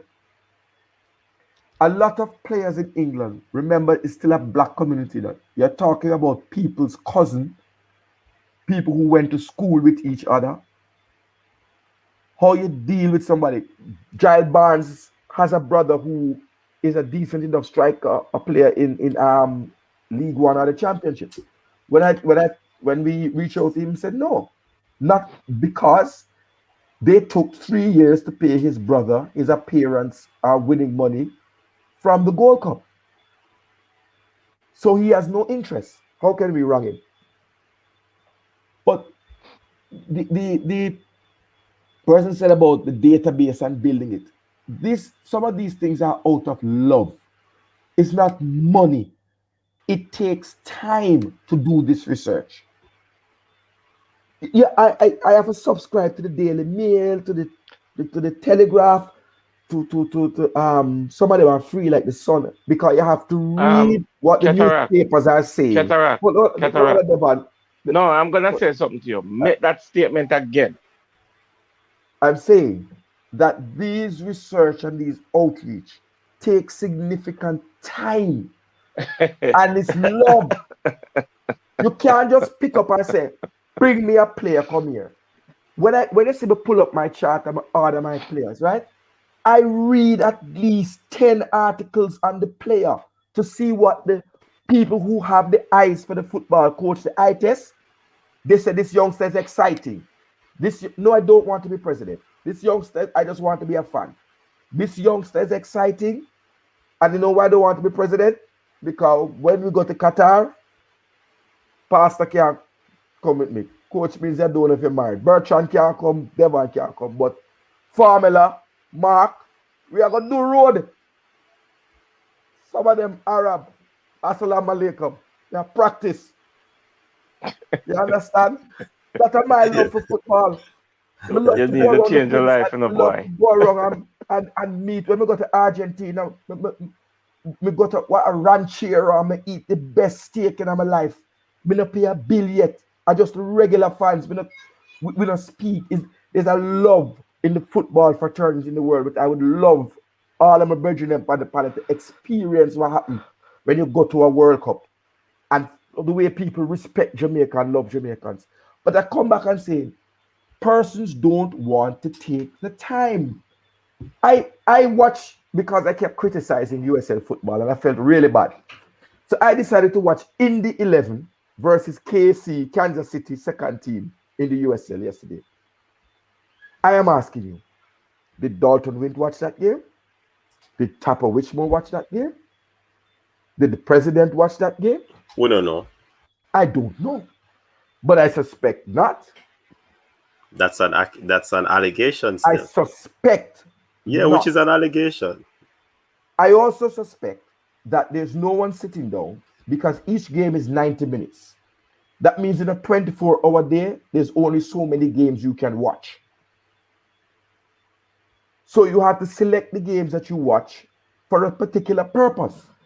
Now, I watch the championship qualifiers because I wanted to run the eye test that coach correctly that I beat me bad about, to see if it matched what my numbers were saying about Jamal Lowe, about Ethan Pinnock. Mm-hmm. You know what I saw? And I'm going to say it, I'm afraid to say it, but Ethan Pinnock is a one-footed left back. One-footed centre back. Left foot. He cannot make any play with his right foot. Left foot, yeah, man. He has to dress the ball over onto his left foot. Mm-hmm. Yeah, he got beat a lot. He got beat a lot for real. So when players were saying that pundits were saying, remember we were saying whether Ethan Pinnock could go and play in the central defense. We were saying one of the central defenders could have go play CDM. And we were debating whether it should be Ethan Pinnock, Lowe, or Moore. We'd have just dead. Yeah. Because everything on the right hand side of the park he couldn't deal with. Yeah. Ethan Pinnock cannot play in a 4-4-2 either. Ethan Pinnock plays in a back three where he has a central defensive partner who takes care of the right hand side. It's all in business. And him flank them, from the 18 yard to the byline. Mm-hmm. I also saw that Ethan Pinnock is is almost like a Rory Delap with his throw-ins of the ball. Why wasn't he throwing in the ball for Jamaica against USA? Who knew that he... Nobody don't know that. That's what I'm saying. And I agree with you now, coach. Yeah, man, the eye test I think the eye test, and I agree that the things go hand in hand. I didn't disagree before. I decided to take your advice and you learn. But we learn. Cataract. We learn from each other, you know. Cataract. If your team is not a well-coached team and your centre back is going to take the throw in, you're begging for disaster, you know. No, but remember he plays in a back three. He plays in a back three, and what happens is when he's taking what I noticed is that when he's taking the throw in, the central defensive midfielder drop back and you have to. That's what I'm saying. But they only forgot the system. But gentlemen, you know what somebody said in the comment yesterday? I was in the comment section yesterday. A fella forgot his name. Oh, Ethan Pinnock is better than Lowe. Somebody said that yesterday, you know, in the comment section. Probably it would be different aspects of their games, because you have player strengths in certain area and players have weakness in certain areas. You have people saying that Damien and Lowe won't start. He might start. He might more start. Listen, is the first name apart from Blake is the first name going to come on the paper. Low and more start. Ethan Pinnock is proven at a higher level than Lowe doing on a consistent basis. I'm sorry. Okay, why do you think so? No way. Hold up. I'm talking about club football. No, because Lowe hasn't got that opportunity to play in the championship. We know that. And we know that, he can't just pick up himself and put himself there. So you cannot say that. Say he proves at a higher level. No, I can, Mr. Porter. He has not been proven at a higher level. That's facts. But have you watched him and Lowe play though? Okay, I have seen Premier League team that Lowe can play in and perform at a high level. Boss, I'm not saying that. I am not saying that. I know Damian Lowe is a very good player. I'm not saying that. I'm not saying he's not a good player. I'd be foolish if I were to say that. I know he's a good player. It's just that Pinnock has been proven at a higher level on a consistent basis than Low. I agree. He has not played at the level consistently that Pinnock has played at. Hold on. We can't be emotive, right? On some matters. Hold on. I'm saying that there is no question that Ethan Pinnock is playing at a higher level in a higher caliber league than Damian Lowe at this time. We can't challenge that. What I would say is that I am trying to read some of the papers from Saudi and the reports about Damian's team is struggling in the league. They are conceding a lot of goals. And some of the reports are that Damian is to be blamed, or mistakes from Damian is to be blamed for some of the goals. So we have to keep abreast. That because it's our baller. And we like him. The reports are not encouraging about what's happening in Saudi Arabia. And Saudi He Arabia gave away a penalty the other day to Qatar. But sometimes I don't know the reason. Maybe it was a. I don't know. I didn't see the game, so but that is true. But Nathan Redmond gave away a penalty the other day, but he needed to because there wasn't anything else he could do. He might as well just give away the penalty, right? But for a central defender, if you give away a penalty, questions have to be asked because you are not an attacking player trying a thing in defense. But the team is struggling. They are conceding a lot of goals, and he has been he has been identified as a culprit or are responsible for some mistakes that have led to goals or have led to chances. So he's not having a stellar season in Saudi Arabia. That's what I have picked up. Me could hear Iron Shore Sports as now. Yeah, I just want to go back to something because I like to listen and hear because I don't listen. Everybody deserves the opportunity. I would love to see changes within the JFF and even just how the voting policy is in Jamaica. I want to change. I want to vote. Me is not a politician, but I vote for football. So I think how the votes are done, that whole thing needs to change. But if I were to put up myself in an election, because one of the things that was said is that at the last minute, I think Mr. Porter, we have to be very careful in a bridging because I think sometimes we don't have any bad intention, but the things that we say, we have to be very. Mr. Porter said at the last moment, the vote was swindled away from the person, and my crickets won by 7. Those things are serious allegations, if you can prove that somebody actually steal the vote. Because that is what was said. All right. We can't be on one hand seeking to help the JFF, but saying these same things at the same time.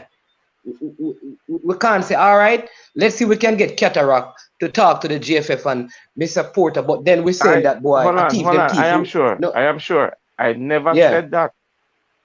You never hear that word comes out of my mouth. You use no man. Swindle away does not mean stealing the vote, but you convince another party to put their vote elsewhere. That's a different thing. All right. You have to be careful. There you go. Glad that you explained. Yeah, man. All right. So that is what I want you to do because I know your heart is to help the JFF. So I'm glad that you clarified that.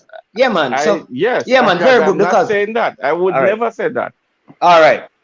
So follow me now. So get into my point because these platforms serve to do two things: to inform the general public, right, and to also we know that the JFF gonna hear some of these things.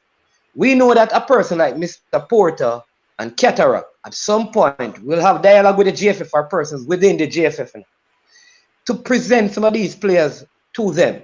What I will say based on my experience, because I do the same thing like most of the persons here. When I hear about a player, I speak to persons within the JFF. Cataract know this. And I've never, in my experience, in the short time that I've been doing that, they have never turned down any of the players. They have said, you know what, let us pass on this information to the coach, and then if it is, they will call and talk to them.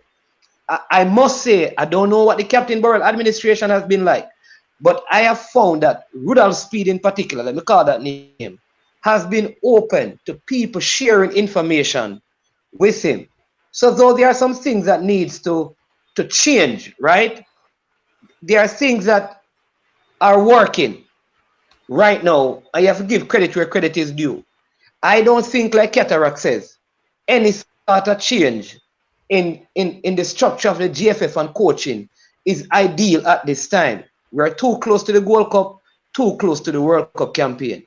And so we have to just find out now, like how Formula Sport, how can Cataract share this information with the technical committee? How Mr. Porter can connect with them. I think that is where we have to channel with efforts and things, because at the end of the day, it's our country, you know, and we can find all the problems, but we must also look to the solution. It shouldn't be this way, you know. I am sure. Yeah, man. I can pick up my phone at any time and call the president, call the GenSec, call the manager. But I just don't want to pick up my phone and says, okay, look at this player. I want to get down into a conversation and we discuss as a team the player and what the player can bring to the national program. And we take it from there. I don't want to just pick up the phone and say, Mr. President, there's a player by the name of X. Take a look at him. You know, I want him to ask me questions and says, what does this player can bring to the Jamaica national team? And I can explain to him. Okay? And I can explain to Tapa. I mean, Mr. Speed and I mean, are good friends, I would suppose. And I can call him and say anything to him. And if he does not agree with me, he said, Devon, I don't agree with you. And no bad feeling. But I am sure. I am sure. Yeah, man, go ahead, sir. Yeah, man. A number of people, you know, have accused the JFF, you know, of not being receptive or not being open to ideas. You know, Mr. Porter just said they are not receptive to ideas about moving the program forward and, you know, making the program better. A number of people have sung this thing about the JFF. And again, I did not say that. You see what me I talk about? I did not say that. Explain this. You see that Formula Sport. That is what me I talk about. So let me finish my point. Formula. Mr. Formula Sport. That is why it is all right. So Formula Sport. This is why it is important, because I think sometimes what happens is how we communicate, things could be misunderstood, because Mr. Porter have a very good relationship with the GFF. In fact, I think Mr. Speed would come on a channel and talk about stuff and answer questions. I think he could be open to that, right? Because these guys, recently, for example, I had a conversation with him, with somebody else from the panel, and he was very open. When the person said, listen, this is what I have, he said, listen, man, this is like somebody who can help us. We need your help. He said that. So I don't know what it used to be, and I'm not saying that they don't, because there are a lot of things that need to change. But I have found that there are persons within this administration who have been open to persons like Cataract and open to the Mr. Porter. And me know Ryan, maybe you can call. I know Coach. I know you can call and say, listen, and talk to them. So all I'm saying is that, fine, criticize them, you know, because we have to do that. And we have to put pressure on them.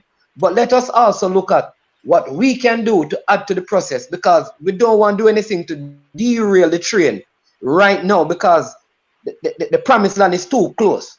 After the whole promised land thing, we can talk about doing, you know, cutting the railway and make the train run off of the track and turn over and everything. But right now, we have to find a way to keep the train on the track and give whatever effort we can, knowing that there are some things that are not what we like, which is what Leon Bailey did. May I say this? Yeah, may I say this, gentlemen? And this point will be followed by Bertram. I think he had something to say before. So we know the passion is there. This is a YouTube channel, but at the same time, let us think about what we say first, coin our words carefully, because like I said, this panel has been good. We have been talking good, but we don't want to, I'm not saying it has happened. Listen me carefully. We don't want to reach a stage where things become libelous or any form of slandering. We can always critique respectfully. And if a man sharing point, and I think that is his opinion, we have no problem with it. But just remember that the views shared by you and persons in the comment section are not necessarily those of the coaches there. So I'm just letting this be clear to put it out there to the persons who are viewing and are not commenting. All right. Bertram, you wanted to say something. So coach, We're not lie here. upon me tonight. No, it's not lawyer, you know. Remember, you know, we have to protect the brand, you know. Disclaimers work. I'm not protecting your disclaimer. It's fine. Yeah. And it's fact, right? It's only the perspective. I would say this though, because I'm sports seem like he's defending the JFF. I agree with the perspective that you can't derail the program at this point in time, but we seem to always be in reactive mode versus proactive mode. So the question you ask yourself is, subsequent to 22 to World Cup, will we have a much more comprehensive strategy and plan in place to move us forward? Because you hear this, you may not have these forums previously, but these things have been out there for years in terms of suggestions or advice or access. And nothing seemed to change. We seem to go from year to year, decade to decade, doing just what we did previously. And the world is moving on. So when are we going to have much more strategic plan that we put in place that will enable us to sustain a program to move us forward? We can't keep, when it comes close to some time for tournaments or the World Cup, we react, put some tactical plan in place, and have no sustainable strategy that allow us to be effective on a long-term basis. I'm tired of this reactive stuff, and you're going to give people pass. If you're in the job, you can do the job. You need to leave the people who can do the job. I'm sure the others were more qualified to do it. And that's not being scandalous or libelous. What one is libelous. What one is saying is that, you know what? If the job bigger than you, lefty. Period. All right, Sid. Formula, your time again. Yeah, my whole thing, though, guys, I never advocated to get rid of the JFF right now, I never said that, right? I just want to make that clear. My whole argument, because I remember when the whole thing was leaked, right? And people were saying even from them time, let us give the federation a chance, right? And I was saying, no, they need to go. In my opinion, I think they need to resign. At that time, they should have gone. That's what I personally think. I'm not saying they should go now. I agree with everyone that it is not best for them to go now. My thing, though, is that I'm personally of the opinion that the preparation to the Gold Cup and the World Cup is not going. I don't think it's going how it should be going. I personally think it should be going better, and I think a lot of the blame for that, in my opinion, falls at the feet of the JFF. And my thing is that this could potentially be a golden generation for Jamaica. It could potentially be a golden generation for Jamaica, right? Are we going to sit by and potentially allow for this thing to be messed up? You remember what Leon Bailey said? Is a reason why Leon Bailey said, that if we don't qualify for the World Cup, is him say it is who for fault. Is a reason why he said that. So my thing is, I'm not saying go no, but I think that from the whole league tape thing came about, I think they should have stepped up. I was not one of those advocating for them to be given more chances at that point in time. I think they should have gone from then. We're gonna allow them to mess up this golden generation. And they couldn't step away at that time neither, because it was just probably 2 months ago. No, man, months ago that issue took place, man. More than 2 months. Coach, can we bring it back again to the selection policy? Yeah, man. Me just run back to that right now because you see, hold on, Qatar. Me don't want me have my questions in right down, or written down. Me use the character. So me don't want we talk me forget to ask them here. All right. In terms of criteria or listed criteria, what I think, or one of the things that was brought to my attention is that one of the main reasons or main criteria of selection would be you having your Jamaican passport or you're a holder of a Jamaican passport. What say you, Mark? I'm going first. Repeat the question. Sorry about that. I was talking to my wife. From what I've heard is that one of the main criteria, yes, is that you, in order to be selected to the national team, you would have to be the holder of a Jamaican passport. So that's one of the criteria. That's one. Hey, what say you? Yes, I do agree with that, being that you have to represent the country. So by right, you should be able to have the Jamaican passport, but they do make exception to get players in, so they'll apply for their passports, right? And that's how you'll be able to play for your country based on the FIFA requirements. So I think it is ideal that you do have the Jamaican passport and you're able to play for the country. I don't have any issue with that, and I don't think anyone should. So it's to me it's straightforward. Can't hear, Coach.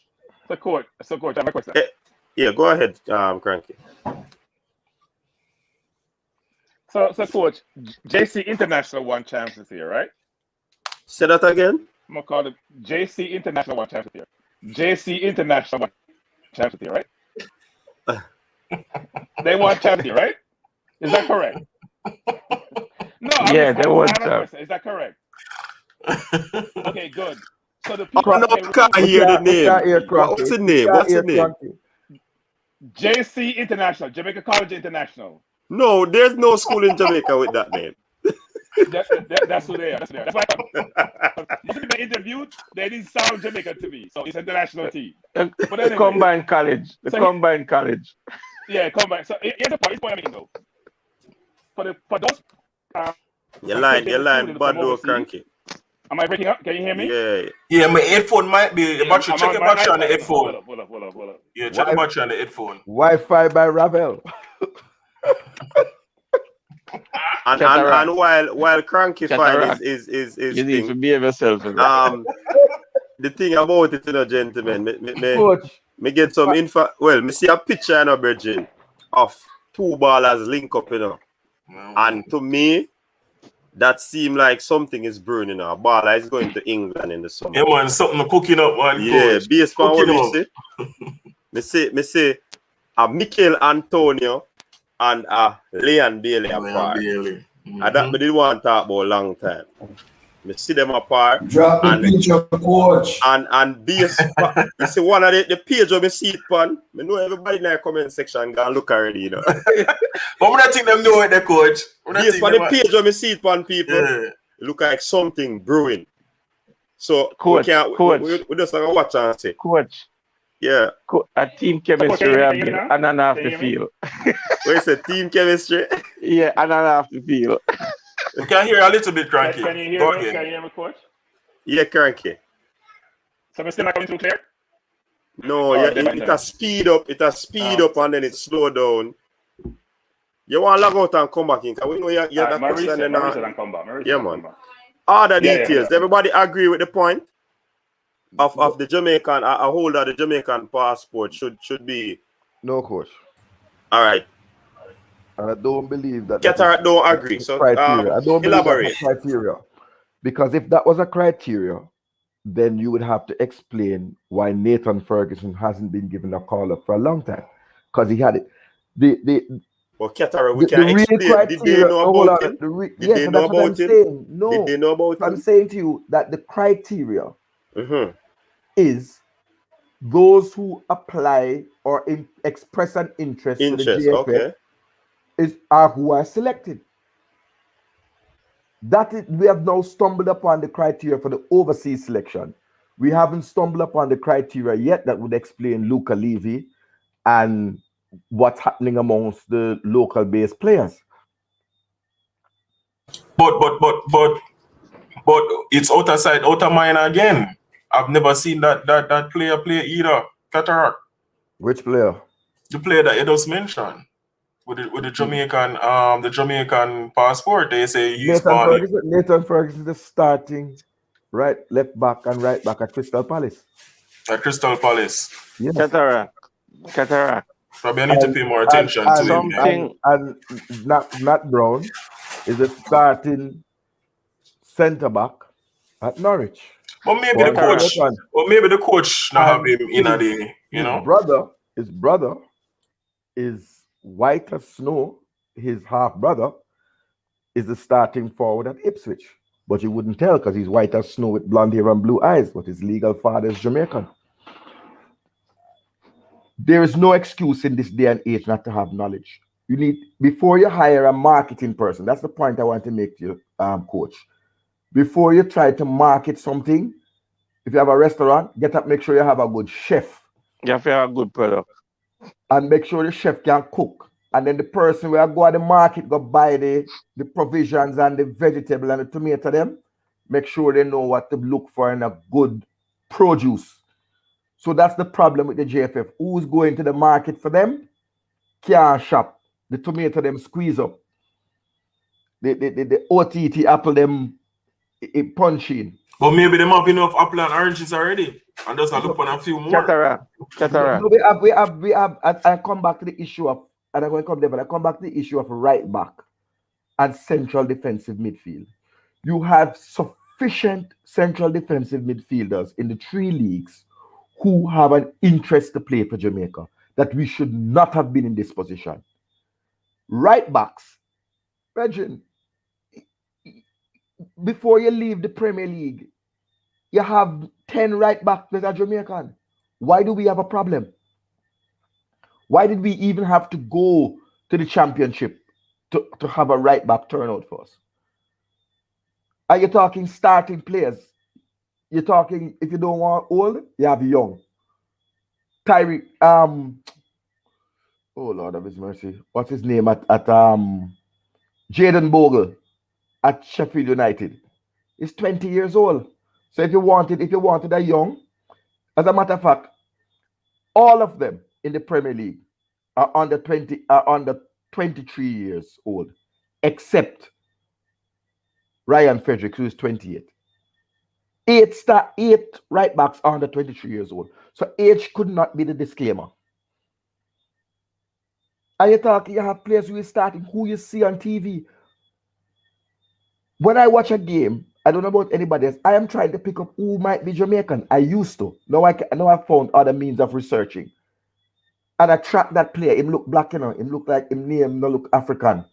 And I watch him, and then I go online, I Google him, I see where him come from, and you track back. But you have to spend time and read. I didn't think I got to finish that point, coach. That's the point I was making.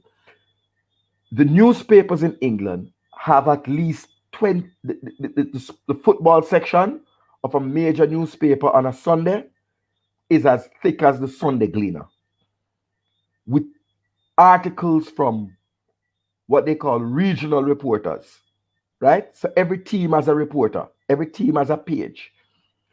So you have to read those pages to hear and see what the people who have the eye for the sport, what are they saying about Nathan Ferguson?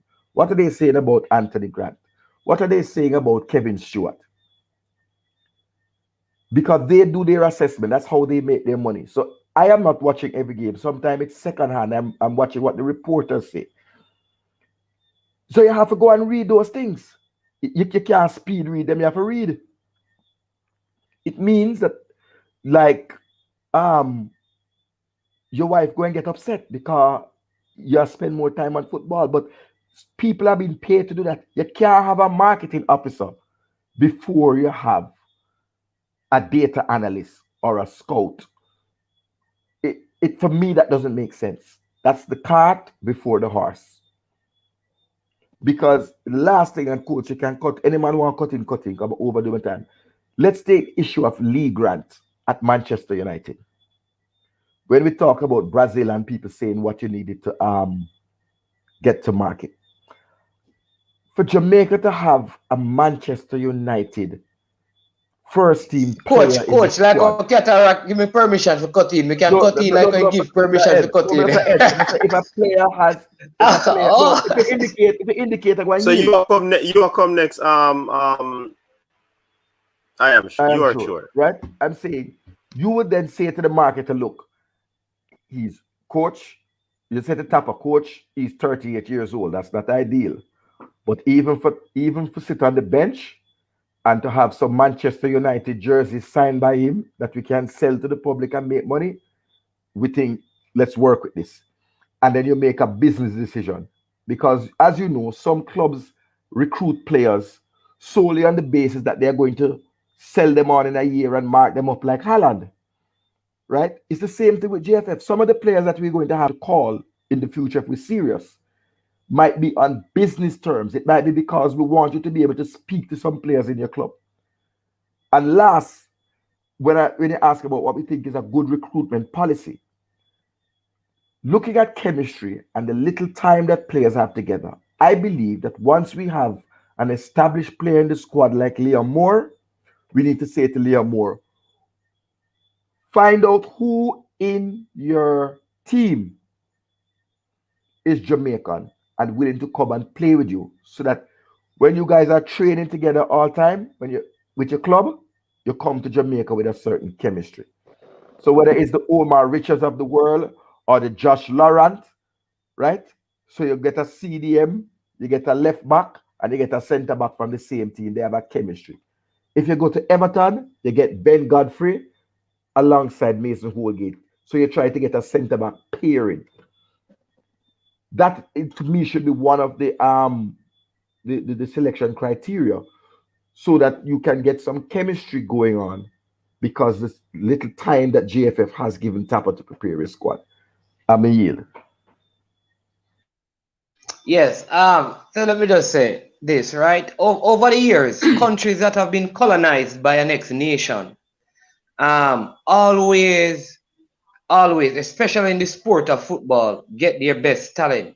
If you go back to the 1998 France team, a lot of the players on that team were not even from France. You go back to the German team, you had like Podolski, you had Podolski who was from Poland, you had Mesut Ozil who was from Turkey, and other players. You always have that because the issue is certain nations, the nation that is colonized will not be able to compete with the one that has colonized that nation. And that is why many African nations lose their players to the French national team.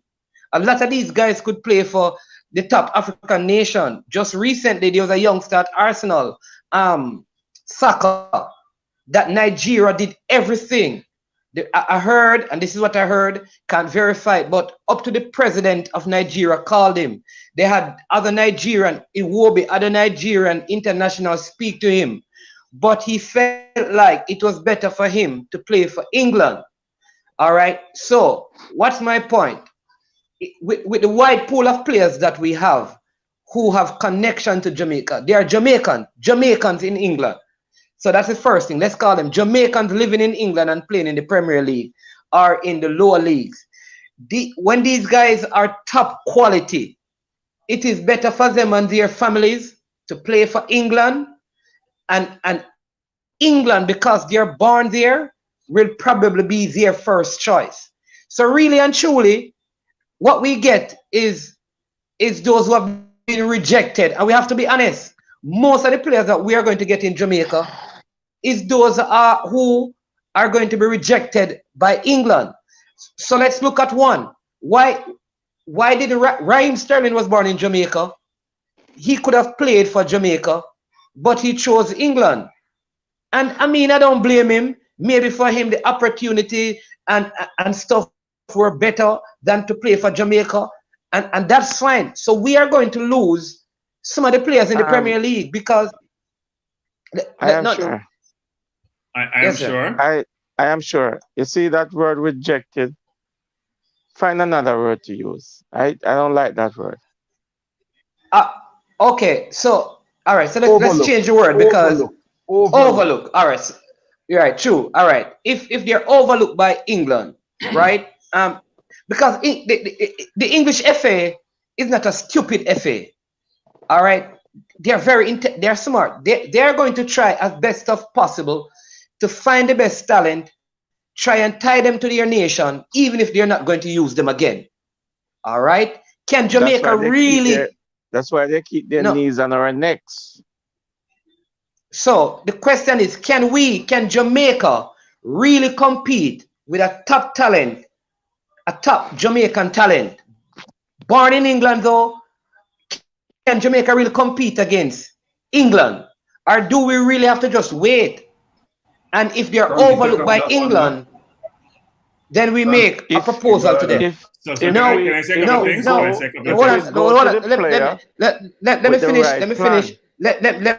me finish. All right. No, I don't, because I want to make this clear. I agree that the JFF should do a whole lot more than they're doing. There needs to be a better marketing strategy. There needs to be all of that. But over the years, Gabriel Martinelli is the next example. The Italians wanted him to play for Italy. He chose Brazil.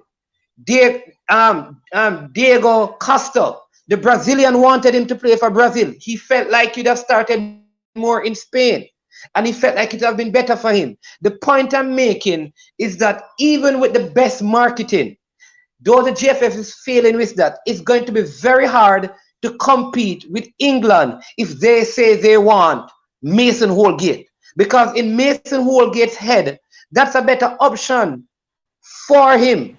So we can do all of that, but I think let me finally, and I'm going to close, because I think sometimes we don't look at the reality of situation. We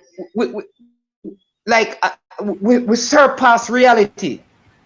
And I'm, because I see this with African nations, I see with players from Ivory Coast, from Nigeria. Yeah, I say the same thing with different facts.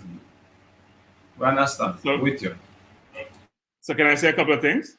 One is, I think the pool is big enough for us to source quality talent and not necessarily be competing with England. So for example, right now England probably has 5, 6, 7 right backs who are very, very good players, some of whom are similar age and won't get into the team. So the question is, does the JFF have a strategy about how to go about getting that population of players, engaging with the players to figure out which players would be interested, and then pursue those players? The point I was making before I got cut off, because my internet seemed to be have Devon syndrome, is that when JC go out and recruit kids to come and run for the school, I'm sure they do everything for the school. They figure out what their eligibility requirements are, make sure they're satisfied, bring them in, give them accommodation, set them up so that the program can be successful and they can compete at their utmost. Bad example. The same process. What's a bad example? You just give an example to make sense. Listen. Let him finish. Let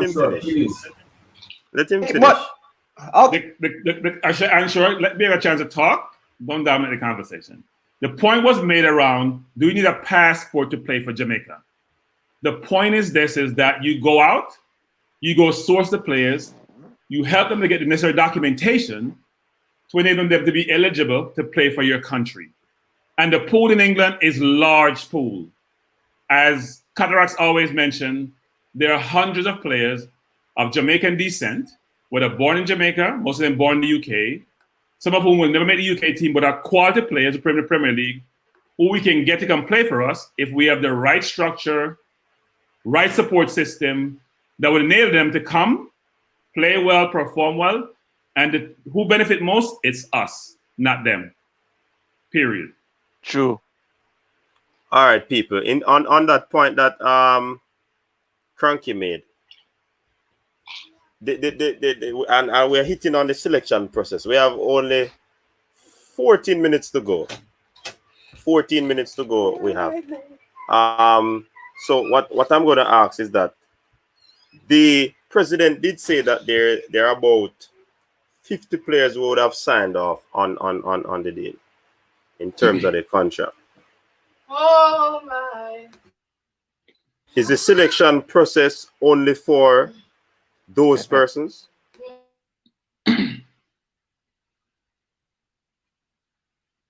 Well, I heard that if you haven't signed the contract, you're not qualified to play. So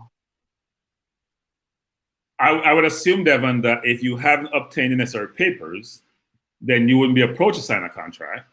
So then you'd be eligible to play. I would assume that the door, unless the door is closed, well, that too. Then I'm sure people like Roof who are pursuing their papers when they get it, they'll probably engage at JFF, and I'm sure they will have to stipulate that they have to sign a contract when they're eligible to play.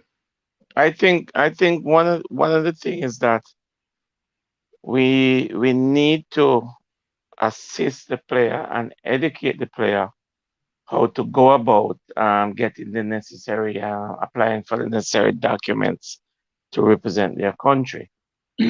And we're not doing enough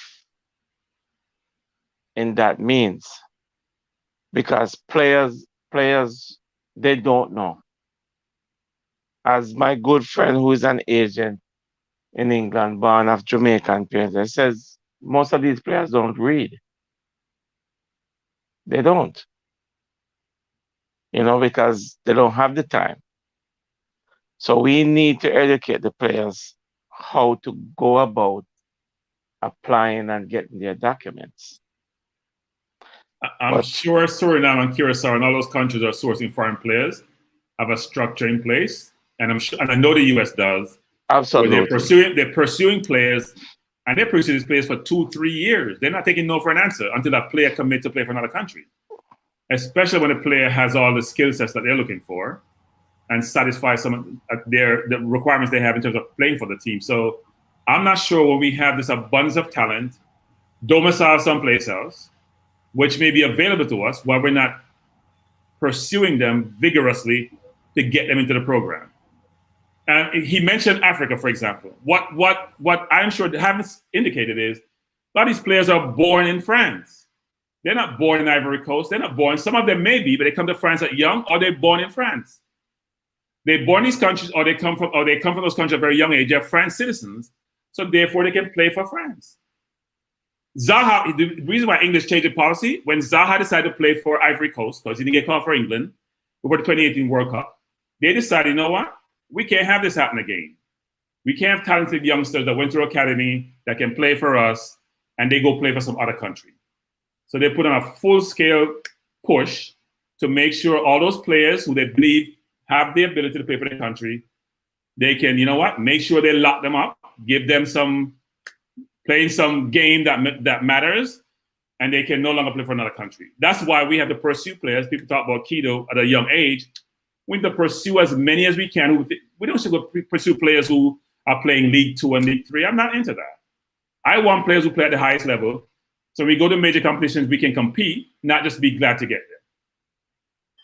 But Bertram, what I am a major advocate of is I have heard stories from credible sources over the years that have spoken about, like, for instance, players, younger players who are playing in, for instance, lesser leagues, like the 3rd or the 4th division, right? We do not know what those players will grow up to become.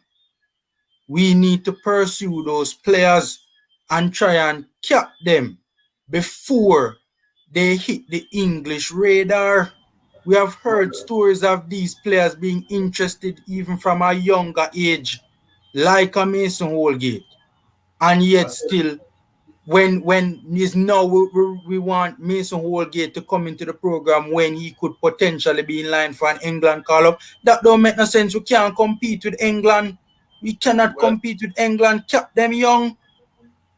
let me say this, right? When we No, man, I but want to when say we say something. I want to say something, yeah, please. Go ahead, Order. I said this before on the program about business and Formula Sports, and I'm sure you didn't hear me then, so I'm going to say it again. We're not competing with England. We're in the business of helping all Jamaicans to earn the most money in their career. Now, I said it before and I'll say it again very clearly. The difference between your nationality, declared nationality, for a player in England between 17 to 25 is hundreds of thousands of dollars in salary per week if you are excellent. So, I will say this again.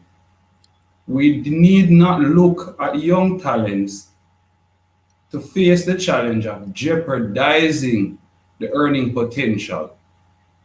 We need to look down the road at more senior players because the young ones have the future ahead of them. In the case of our Emil Smith Rowe, a Demari Gray, a Holgate also. All of these players are at different stages in their career where their contract arrangements with their teams either is up in the air, well cemented, or soon to be closed and they're a free agent. So we have to look at the stage of progression of these players before we say we want them. And similarly so, when you speak about us competing with England, it's not difficult to compete with a nation, and we need not think that we have to compete with England. We can honestly have help from the FA, you know. There's a potential for partnerships exist, good relations and so forth. You have to remember, you know, the FA and the English Premier League are both involved in multi-billion-dollar contracts. So the difference between capability and Jamaica is two different things. So we should be looking to them to guide us, to help the FA and the Premier League to help us develop a league, help us develop players under a charitable banner. Not to think of them as our competitor, because the truth is we are in the Commonwealth, we are English-speaking countries, so we cannot just assume that we have to be at this combative stance, because countries have helped other countries. FIFA is very serious about helping football in Jamaica and other countries. So I don't want us to take this combative stance consistently when football, a lot of the time, doesn't involve this combative talking. You understand? If FIFA says they're going to train some coaches, they send them to England and or Italy or another national program which has excellent coaching record and train coaches. So football is not a combat sport. It's entertainment. So we should also speak along those lines. And it's also a very cooperative sport based on history. All right, gentlemen, we have 6 minutes up and I want to ask this last question. It is said that one of the criteria is that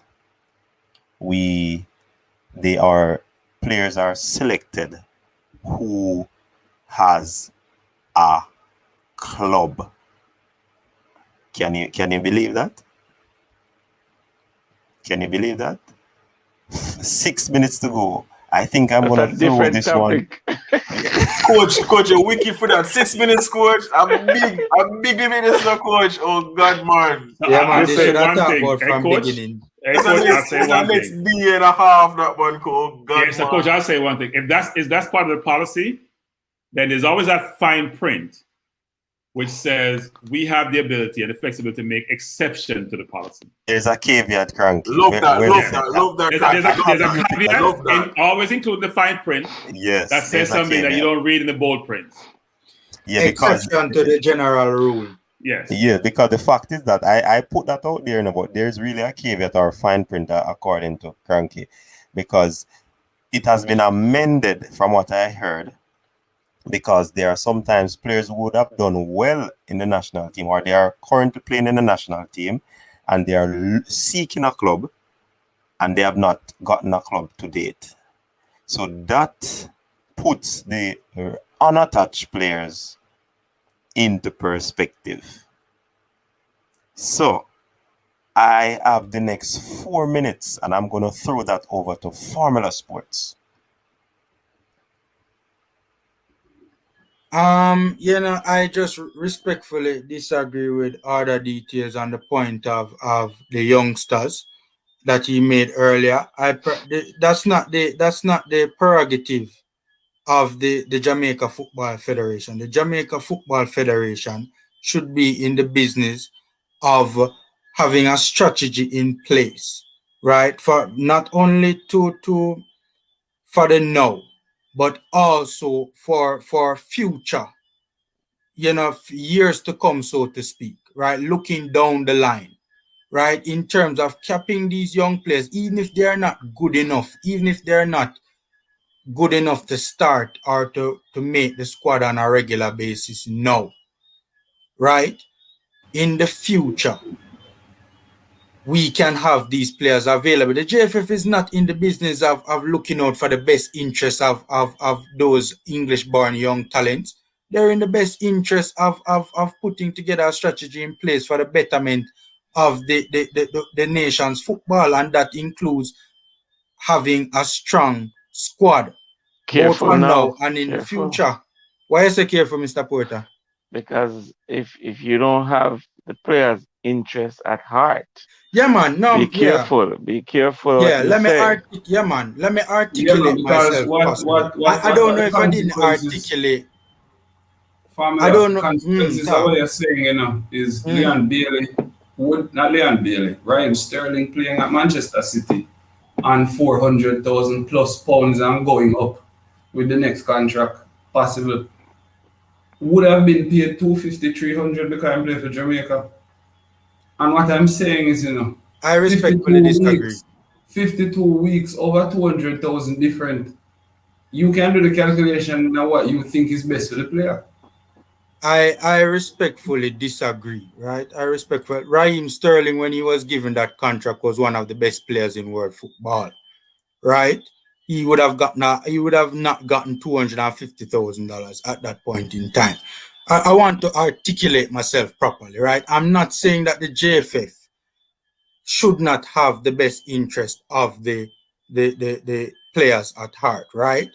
But the fact that, in my opinion, right, there is a list, so to speak, right? And my thing is that the best interest of the national program should come first. I don't know if you guys, I'm not saying they shouldn't have the best interest of the players, but the best interest of the national program should come first. I don't know if you guys agree or disagree with that. I think they work hand in hand. Let me say this. What is best for Jamaica is Raheem Sterling playing for England and not for Jamaica and getting paid large sums and being preferred in terms of contracts, because when you play for a large nation, especially a nation that win the World Cup, have the biggest league in the world, and you are the biggest player in it, it is better for you to have played for England. For economy, it's also better too. So did they win a World Cup? Just simple talk. It's more than football, brother. Did they win a World Cup? Is a fair point. Order is a fair. All right, gentlemen, Formula. We have to put a lid on it or a cap on it tonight. We will continue after. You know how it goes.